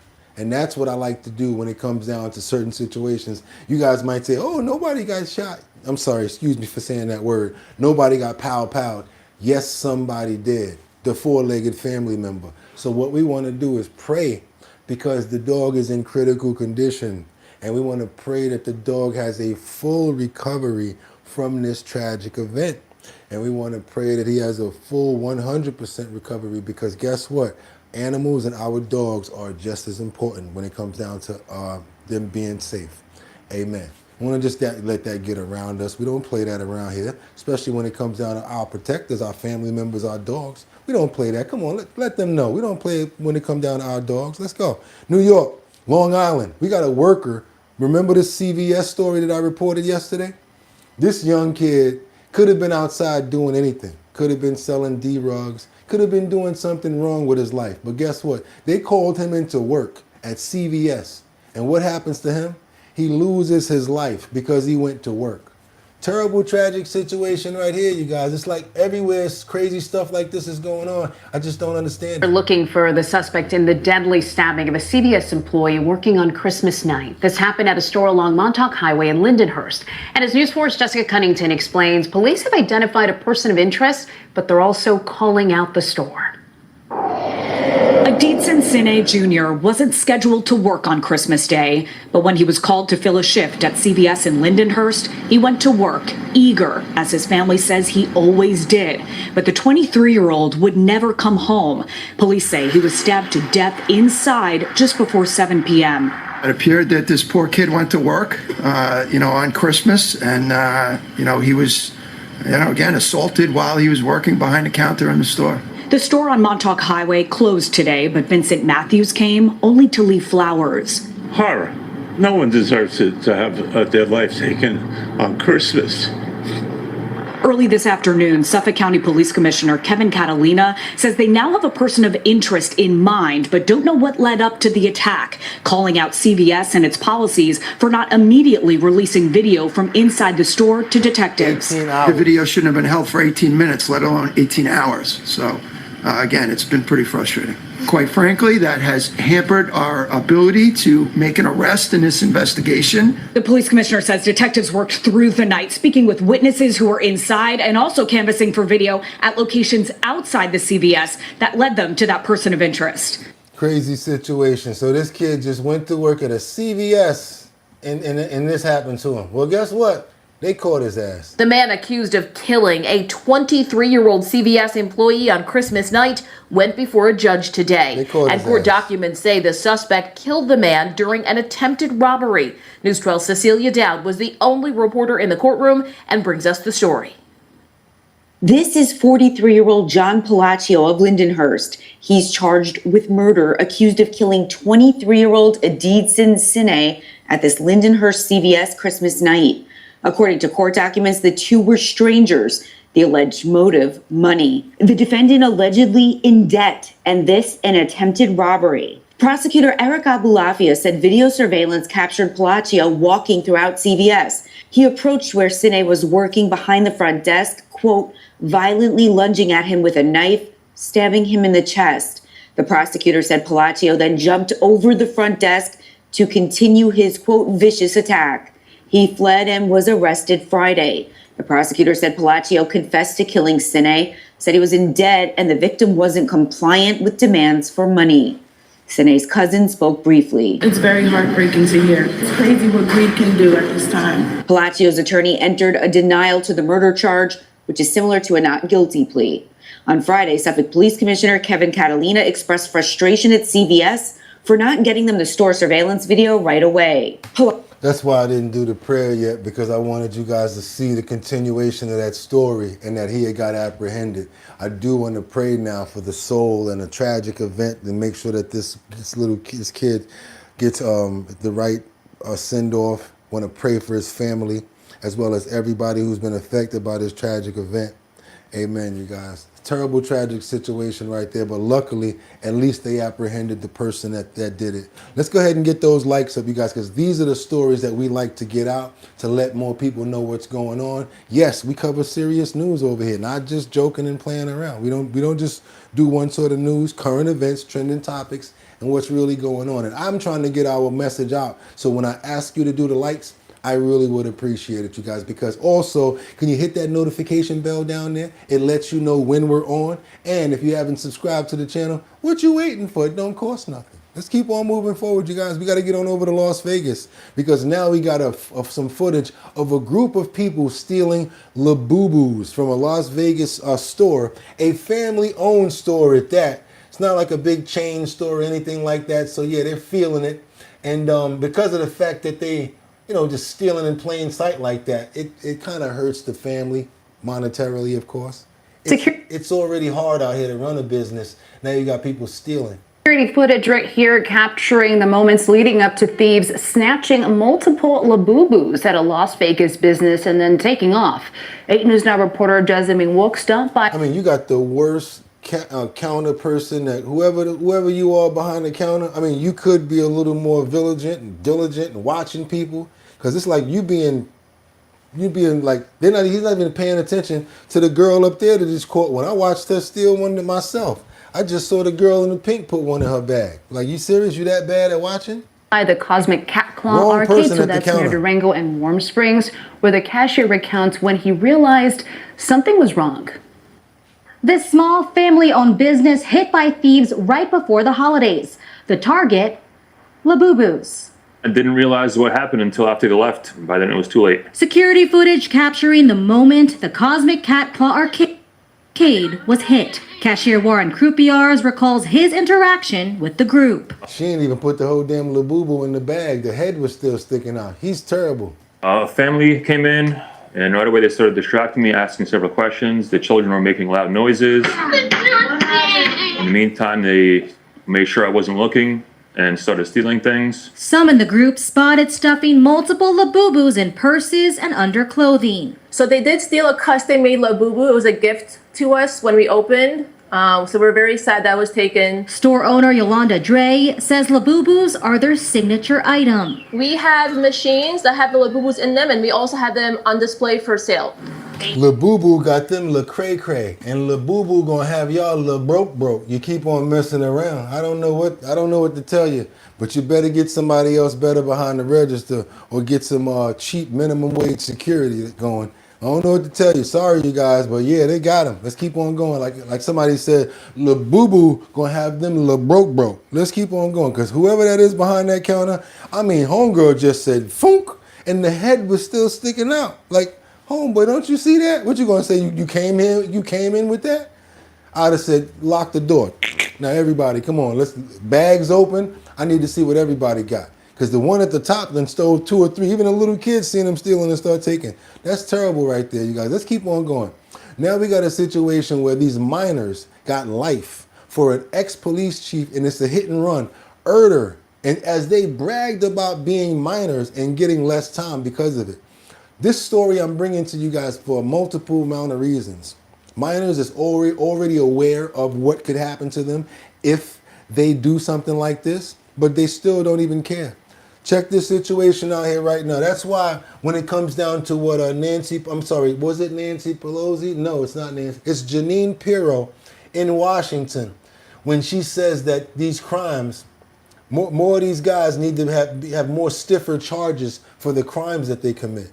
A judge sending 2 men to prison for a deadly crime spree, much of it caught on video. Good evening to you here at 6. I'm Brian Loftus. And I'm Denise Valdez. A prosecutor calls it one of the most callous crimes he's ever seen. A murder case that made international headlines. 8 News Now investigator Vanessa Murphy in the courtroom during what may be one of the final chapters in this murder case. The family of Andy Probst sharing the pain of his loss and also how his murder has destroyed their family. They are also using this as an opportunity to call out the juvenile justice system, which they say failed. That image haunts me every single day. It replays in my mind, without mercy, a wound that never closes. A permanent scar that is burned into my memory. Crystal Probst referring to this video showing Jesus Ayala and Jameer Keys, both teenagers at the time, mowing her husband down while he was simply riding his bike in August of 2023. The other cyclist the teens hit who survived also here at their sentencing Tuesday. Probst and her 2 children asking Clark County District Court Judge Jacqueline Bluth to give the teens the maximum specified in their plea agreements for second-degree murder. So they ran them down while they were on their bikes. They thought it was funny to run them down while they were riding their bikes. They didn't just kill Andy. They filmed his murder and released it to the world. They did it, filmed it, and released it. Defendants declining to speak in court. Bluth sentencing Keys, who drove into the surviving cyclist, to 18 years to life. Ayala, who drove into Probst, a retired police chief, 20 to life. And it has always bothered me when we look at that body hitting that windshield. Bluth also referring to Ayala's words when he was first taken into custody. You think this juvenile gonna do something? You think this juvenile crap gonna do something? Watch. He said that to the police. I'll be out like that. I'll be out in like 30 days. Watch. That's what he said. I'll be out in like 30 days. The judge acknowledging the defendants' challenging upbringings, but saying it's no excuse. Ayala had a lengthy history in juvenile court. We know Keys was identified as a victim of child neglect as a boy. The Probst pointing to failures in their homes and the criminal justice system. They're not held accountable. They are coddled in the juvenile justice system. They are coddled in the education system. That needs to stop. Now, because Keys and Ayala were juveniles at the time of that deadly crime spree, they are not eligible for the death penalty, and they cannot be sent to prison without the possibility of parole. Nevada state law specifies they can only receive life with the possibility of parole. Reporting in downtown Las Vegas, Vanessa Murphy, 8 News Now. Some criminals don't learn from being incarcerated. Some of them get worse. And then they come out and they brag about it, and then they start doing even more worse stuff than that. I'm telling you, that's how the world is, man. You guys got to understand it's crazy out here, and the sad part about it is they get coddled. They don't get the right type of time that they're supposed to get, and the next thing you know, you and I and our family members are victims of 15-year-olds and 14-year-olds who don't have no sense of direction. They can't drink alcohol. What the hell are they doing with a weapon? Let's keep on moving forward. Even driving is that point. What is he doing driving a car at 14 years old? Must have been a stolen car, because you can't even get a license at certain places unless you're at a certain age. Let's keep on going, you guys. Sad story. Let's double tap that screen to get those likes up. Plus, I would like to pray for the people that lost their lives in this event and the families that are still suffering from it. Also, anybody that's dealing with anything similar to this, that understands what's going on and your family member may have been affected by a teen or someone younger, we want to pray for you as well. Amen. Let's keep on getting over to Houston, you guys. We got to get on over to Texas. I want to tell you guys, be sure to always watch your children. It's not always safe for minors to walk the dog. You know how you always say, y'all going to clean up after this dog? Y'all going to walk him and all of that? Well, Be careful about that, because sometimes you don't never know if they're alone when you're walking that dog. You might not want them to go by themselves. I'd say, because this Porter man who's been accused of kidnapping a 15-year-old girl while she was walking her dog. Let's get into this, you guys. I want you to see this. And I'm talking about minutes. The father was so lucky to catch them. The police were so lucky to catch them within minutes of what he was about to do. Good evening to you. I am Tom Ziska. We are glad to have you with us. We begin with a Porter man locked up tonight, accused of kidnapping a 15-year-old girl. Wood chipper on slow. On Christmas Day. The Montgomery County Sheriff's Office says the father of the teen was able to alert police after he found his daughter using a parental control on her phone, which allowed him to check her location. Fox 26's Angie Rodriguez is here with that story. Angie. Crazy. Yeah, it's an application that many parents have, something like Life 360 or Find My iPhone. It's a type of software that allows parents to check on their kids' location, but sharing that information is a sensitive topic, as some people think those apps are too good to have. Others think just the opposite. I think many more people need to know about this story, and many more people need to know about apps like this, because it could save someone's child. That's why I be telling you guys to hit the like button. It's not to get me, let's get the likes up. It's not about that. YouTube takes that notification and gets more people, because the notification goes up and it gets more people over here and they learn about stuff like this. I know as a teenager you might not want your parent tracking you, but when it comes to things like that, I mean, that could have been a really bad situation for her. Family-wise, I feel like that's okay, but social media is pushing it. Sharing your location. It's a divisive topic. Some think it's good for minors, while others think applications have too much sensitive information. But according to the Montgomery County Sheriff's Office, location tracking is exactly what helped a Porter father find his 15-year-old daughter after she was allegedly kidnapped while walking her dog on Christmas Day. This is 23-year-old Giovanni Rosales Espinosa. He's accused of kidnapping the teen by threatening her with a knife from his car. The girl's father found her phone pinged to a nearby wooded area just 2 miles away. And when he pulled up to the scene, he found Espinosa half naked with his daughter and her dog in the vehicle. This is one of the ways that smartphones and technologies serve a positive purpose. You know, they're often seen as the boogeyman, and social media and smartphone use is they're creating terrible people and the world is falling apart. But in reality, they have some good uses. And one is when your kids are younger, they do serve as a way to monitor your kids, where they are, what they're doing. Jeff Temple is a professor and psychologist at UT Health Houston, and he says this case could have been a matter of life or death.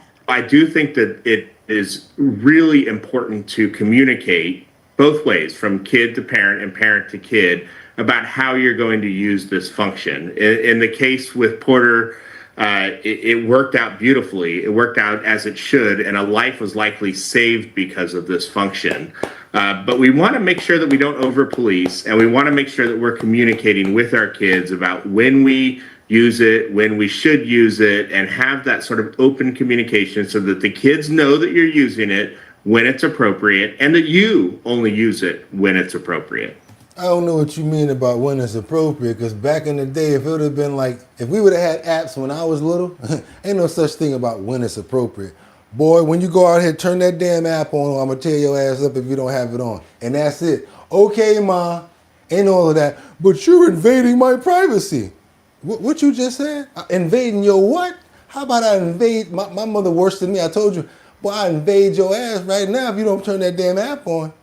If you don't turn that app on, you ain't going outside. Talking about somebody going to invade your privacy. I invade your ass with this belt. I mean, that's how my mother talked. That's where I get it from, just so you guys know. Talking about invading somebody's privacy. You want to go outside? You supposed to be going somewhere? Well, I need to know that you okay. There's a lot of crazy people out here. So turn that damn app on. And let's keep on going to...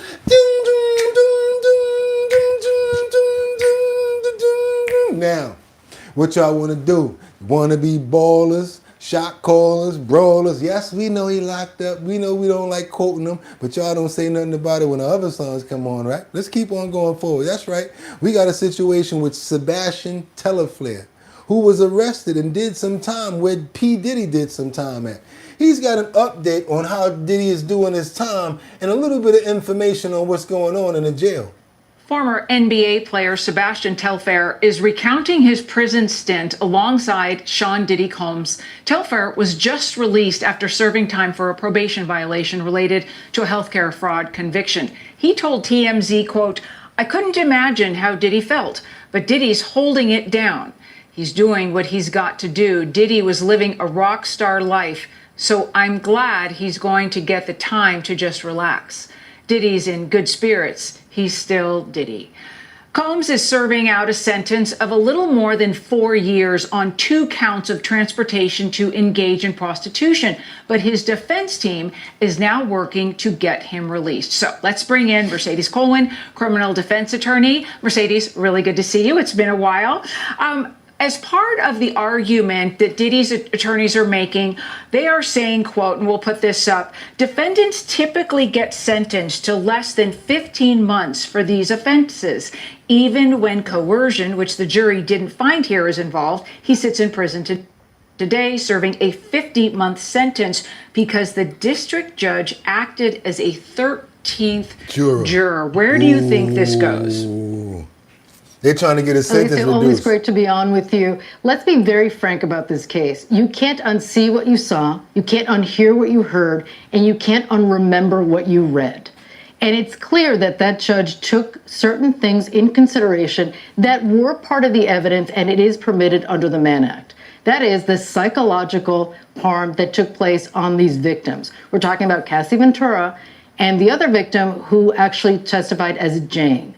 And those two recounted the horrors of what they went through under this type of influence, this type of sexual exploitation. I think they did it because this kid went to see him on Christmas. He was feeling in the holiday. Like, look here, man, y'all do what y'all got to do. Make some noise, rattle the gates. Even if I don't get out of here, let's try to see if we can make something happen. I'm paying you, right? You guys are on retainer. Go ahead and put it in motion. Let's keep on moving forward, you guys, because guess what? Not only him, but somebody else. I haven't been reporting this story, but yes, Madea. I never watched the Madea show. I don't know anything about the Madea. I don't know anything about none of the movies. I don't know anything but the person named Tyler Perry. I've never watched any one of those movies because I feel that it's a slap against the black man, and I'm gonna go there. I don't believe in none of that. Maybe like, you know, when Jamie Foxx did it a little bit in the comedy, that was cool. But for this guy, as far as he took it and the way that he went about it, no. I'm just not a Tyler Perry fan. I've never seen any of his movies. And if I never see any of them, that'll be too soon. But he's being what? He faces sexual assault charges from a former actor who said he made several advances towards him. He's suing him for $77 million, you guys. What's going on with Madea, Tyler / Perry, or whatever they call him? And speaking of allegations, Tyler Perry, arguably one of Atlanta's biggest celebrities, one of the biggest moguls. Just happened to be Atlanta, huh? Atlanta, huh? Biggest celebrities that we know of, has been sued. He's facing a lawsuit over apparent sexual assault allegations. One of his actors from the hit movie Boo, A Madea Halloween, is looking for $77 million against Tyler Perry, saying that there were unwanted sexual advances made toward him over the last several years. Now, the actor's name is Mario Rodriguez. He filed his lawsuit Thursday in the state of California, again, alleging that Tyler Perry subjected him to those unwanted sexual advances that had happened multiple times over a series of several years. He says that he also committed sexual battery and assault toward him while he was there at Perry's home in Los Angeles. Again, he's looking for at least $77 million in damages. He's not only sued Tyler Perry, but has also sued Lionsgate, which distributed the 2016 film that I told you about, Boo, A Madea Halloween. He says that Lionsgate turned a blind eye to Tyler Perry's alleged misconduct and didn't do anything to help him. So Lionsgate has not immediately responded to comment about this, but we are hoping that we hear something soon. Meanwhile, Tyler Perry's lawyer has denied the allegations publicly. All right, y'all, they coming at another one, y'all. As y'all can see, they coming at Tyler Perry right now. And you guys, I don't know if you know anything about these thieves who were dressed as Santa Claus. That's right, you guys. They were dressed as Santa Claus and elves. They stole a bunch of food inside of a Montreal store, and I guess they were talking about they were like Robin Hood thieves. They were robbing from the stores and giving to the poor.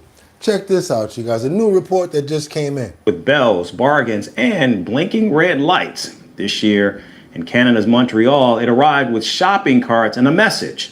Under the glow of supermarket fluorescence, Santa did not whisper wishes. In fact, he grabbed groceries instead.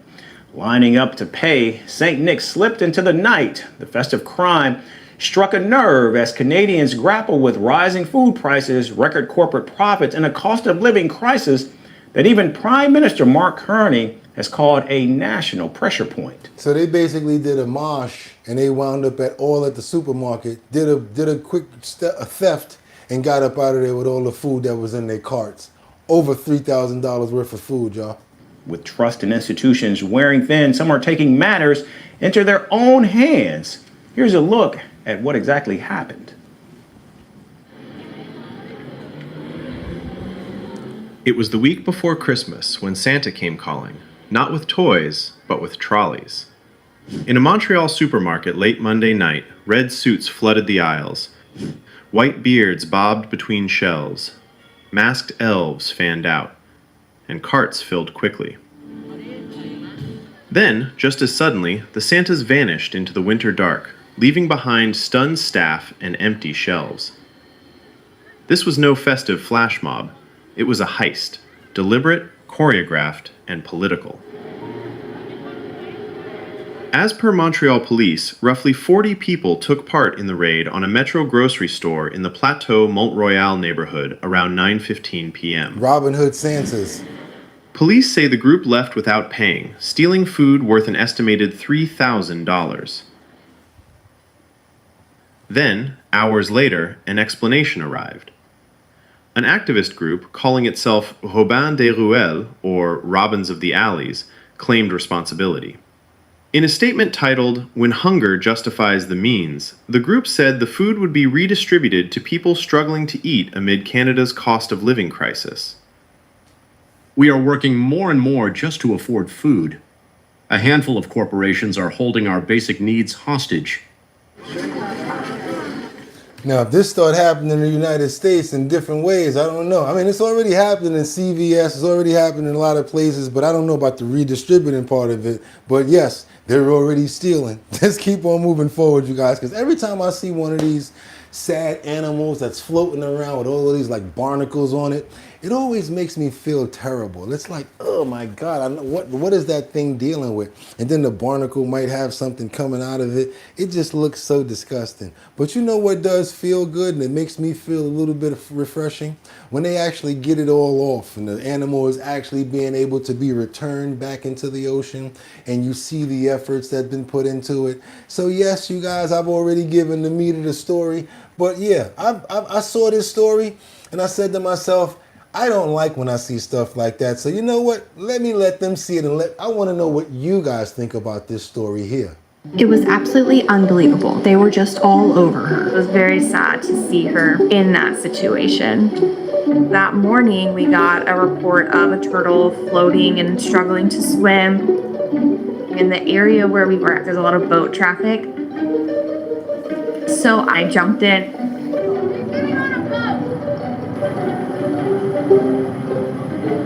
She is really encrusted with barnacles. Ugh. Her eyes looked tired, but there was still spark in them. Anytime we get to rescue a turtle like this, like a 25% success rate.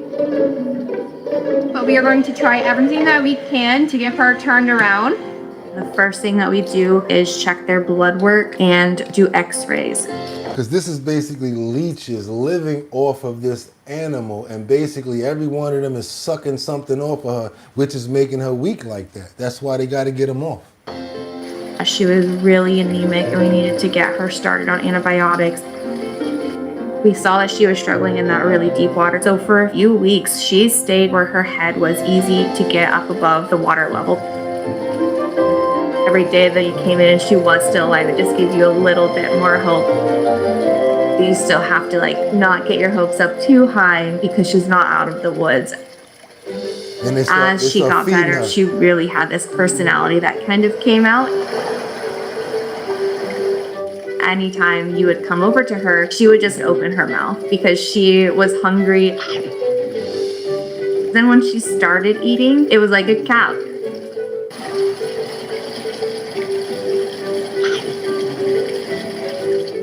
One of the things that I loved about Serena is she never became aggressive towards us. In total, it took 92 days. She looked like a completely different turtle. 92 days.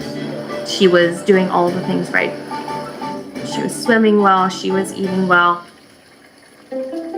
So we knew it's time for Serena's release, and we took her down to the beach. And she said that they have a 25% return rate. Starts crawling really well and never looks back.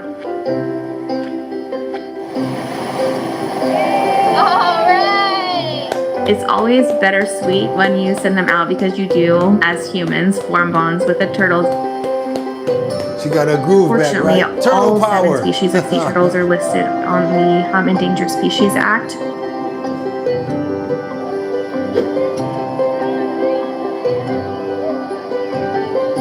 These are the type of people I think are angels. I don't know about y'all. If you are rescuing or thinking of... I don't know about y'all, but I love when I see people do stuff like this for animals that they didn't have to take care of or do anything for at all, especially when it comes down to stuff like this. North Minneapolis kid is sliding. Also, this kid right here. Let's get into it, you guys. It ain't over. It ain't over. Thought you ain't like the beat. Groove me. Ow. We got a snowboarder here. And this boy, he made a snowboard out of nothing. This goes to prove when you have nothing, sometimes you make lemons out of lemonade. We have this one young boy who did not expect to get such notoriety, to get such visibility from doing what? Just something he loves to do, snowboarding. But watch the difference in the way that he does it. Check this story out, you guys. You're going to love this. The only place you're going to see this story right here. Let's get on over to Minnesota. North Minneapolis kid is sliding into internet fame. WCCO's Jeff Wagner shares how a photo capturing joy is helping spread it far and wide.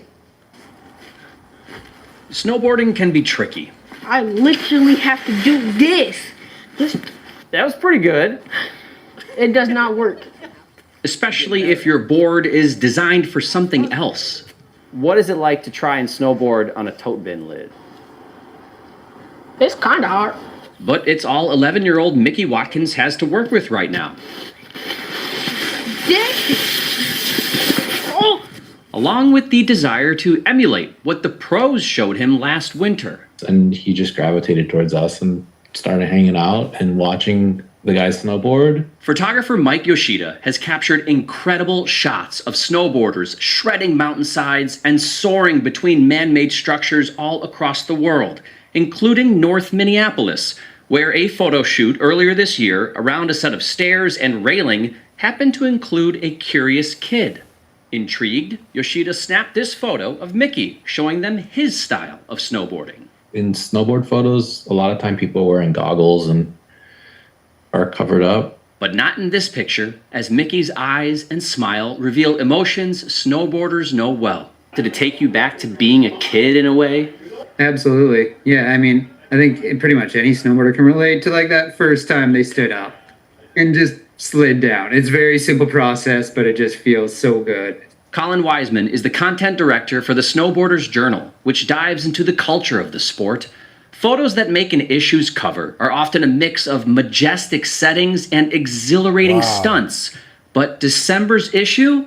Just Mickey. And it was a bit of an ongoing discussion, because it does break the mold. I don't know. I just felt that one in my gut, in my heart. I was just like, this one just feels good. And thankfully, people reacted to it the same way as me.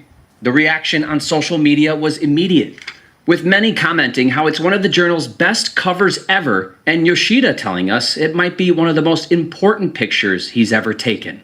Yeah, I hope it sends that message that snowboarding is for everyone and you don't have to be doing it in some far off exotic place. Just grab what you can and slide down a hill. I know you've seen the picture online. Well, what's it like to hold it? It's heavy. Wiseman's team sent Mickey several copies of the issue, much to the delight of his mother. That's amazing.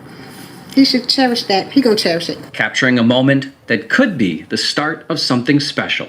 Maybe one day you'll be like this guy up here. You should just see all that? No. With photojournalist Joe Kaczynski, Jeff Wagner, WCCO News. Now, I know you guys are probably like me and you're wondering the same thing. And I'm the one that's going to say it. And that's why you guys come to this show. Because I always say the stuff that you be like, damn, I was thinking that. It was cool to see the damn slide on the box top. But could y'all put some money together to get the kid a damn real snowboard, maybe?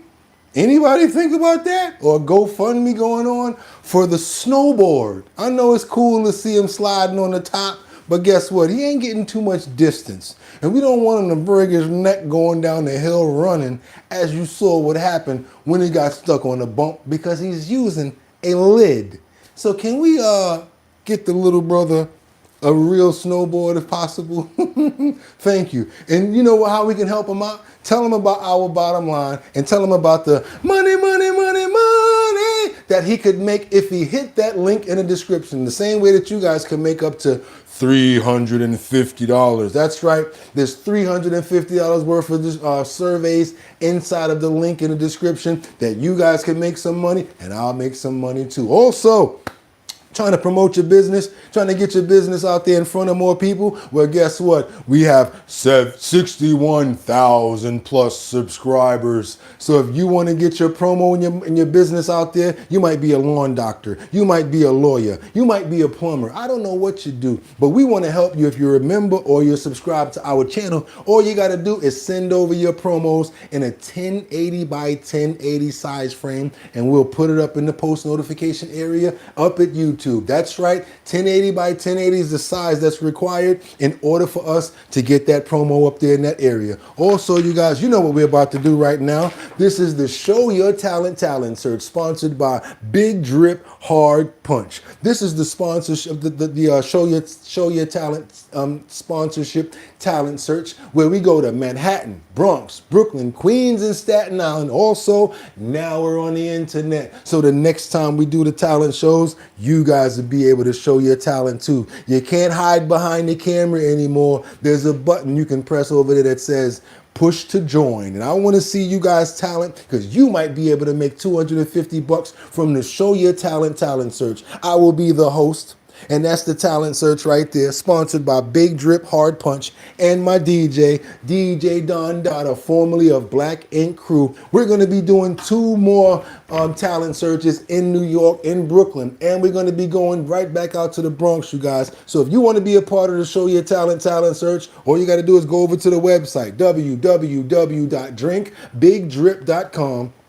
Put your email address in the email address area, and we'll keep you posted on all of the events and where we're going to be at. That's right, you guys, the Show Your Talent search. We're still doing it, and you're still going to be able to make that dough. So in the 5 boroughs, you'll make $250 per borough per group. And then once we bring everybody together, one person, boom, or one group is going to be able to make $1,000. That's sponsored by Big Drip Hard Punch. I'm the host, BOOGOTTINYC. That is the Show Your Talent search. And we're still doing it. We have not stopped. Even when we're at the events, you guys see us have a couple of comedians step up, a couple of people, but we just haven't found that talent yet. So what we got to do, keep on pushing and keep on moving forward until we find what we're looking for, you guys. The Show Your Talent search, coming up to a borough and a state near you. Now what we got going on, it's Monday. And guess what we're doing today? We got to get to the business if you guys aren't on vacation. If you guys got to get back to work, that's what you got to do. And guess what we want to do right now? We want to pray for everybody in the chat, everybody about to go out, everybody that's still on vacation, still out there. Want to make sure that you guys have a fantastic and safe day. Who we want to send those prayers up for right now? We got Dustin in the building, Rebecca Lanyan Bueno, who we always pray for. We got Jeffrey Spilker in the building as well, my brother. How you doing today? We got Mark Dorfman. I see Terry in here as well. Batty Lynn, happy birthday to you. That's who we praying for too. Jeffrey Spilker. Who else we got up in the building? Memory. Sky. How you doing, Sky? Rebecca. I hope you guys got your decals, and I hope you guys have a fantastic and safe day. Amen. And with that being said, y'all could have went anywhere. And tomorrow's Tuesday, I will be here at the same exact time, 6 o'clock. You guys be ready for it. Y'all could have went anywhere. But the fact of the matter that you came to chill with me, I appreciate you. So until tomorrow, y'all know what it is. Get 'em!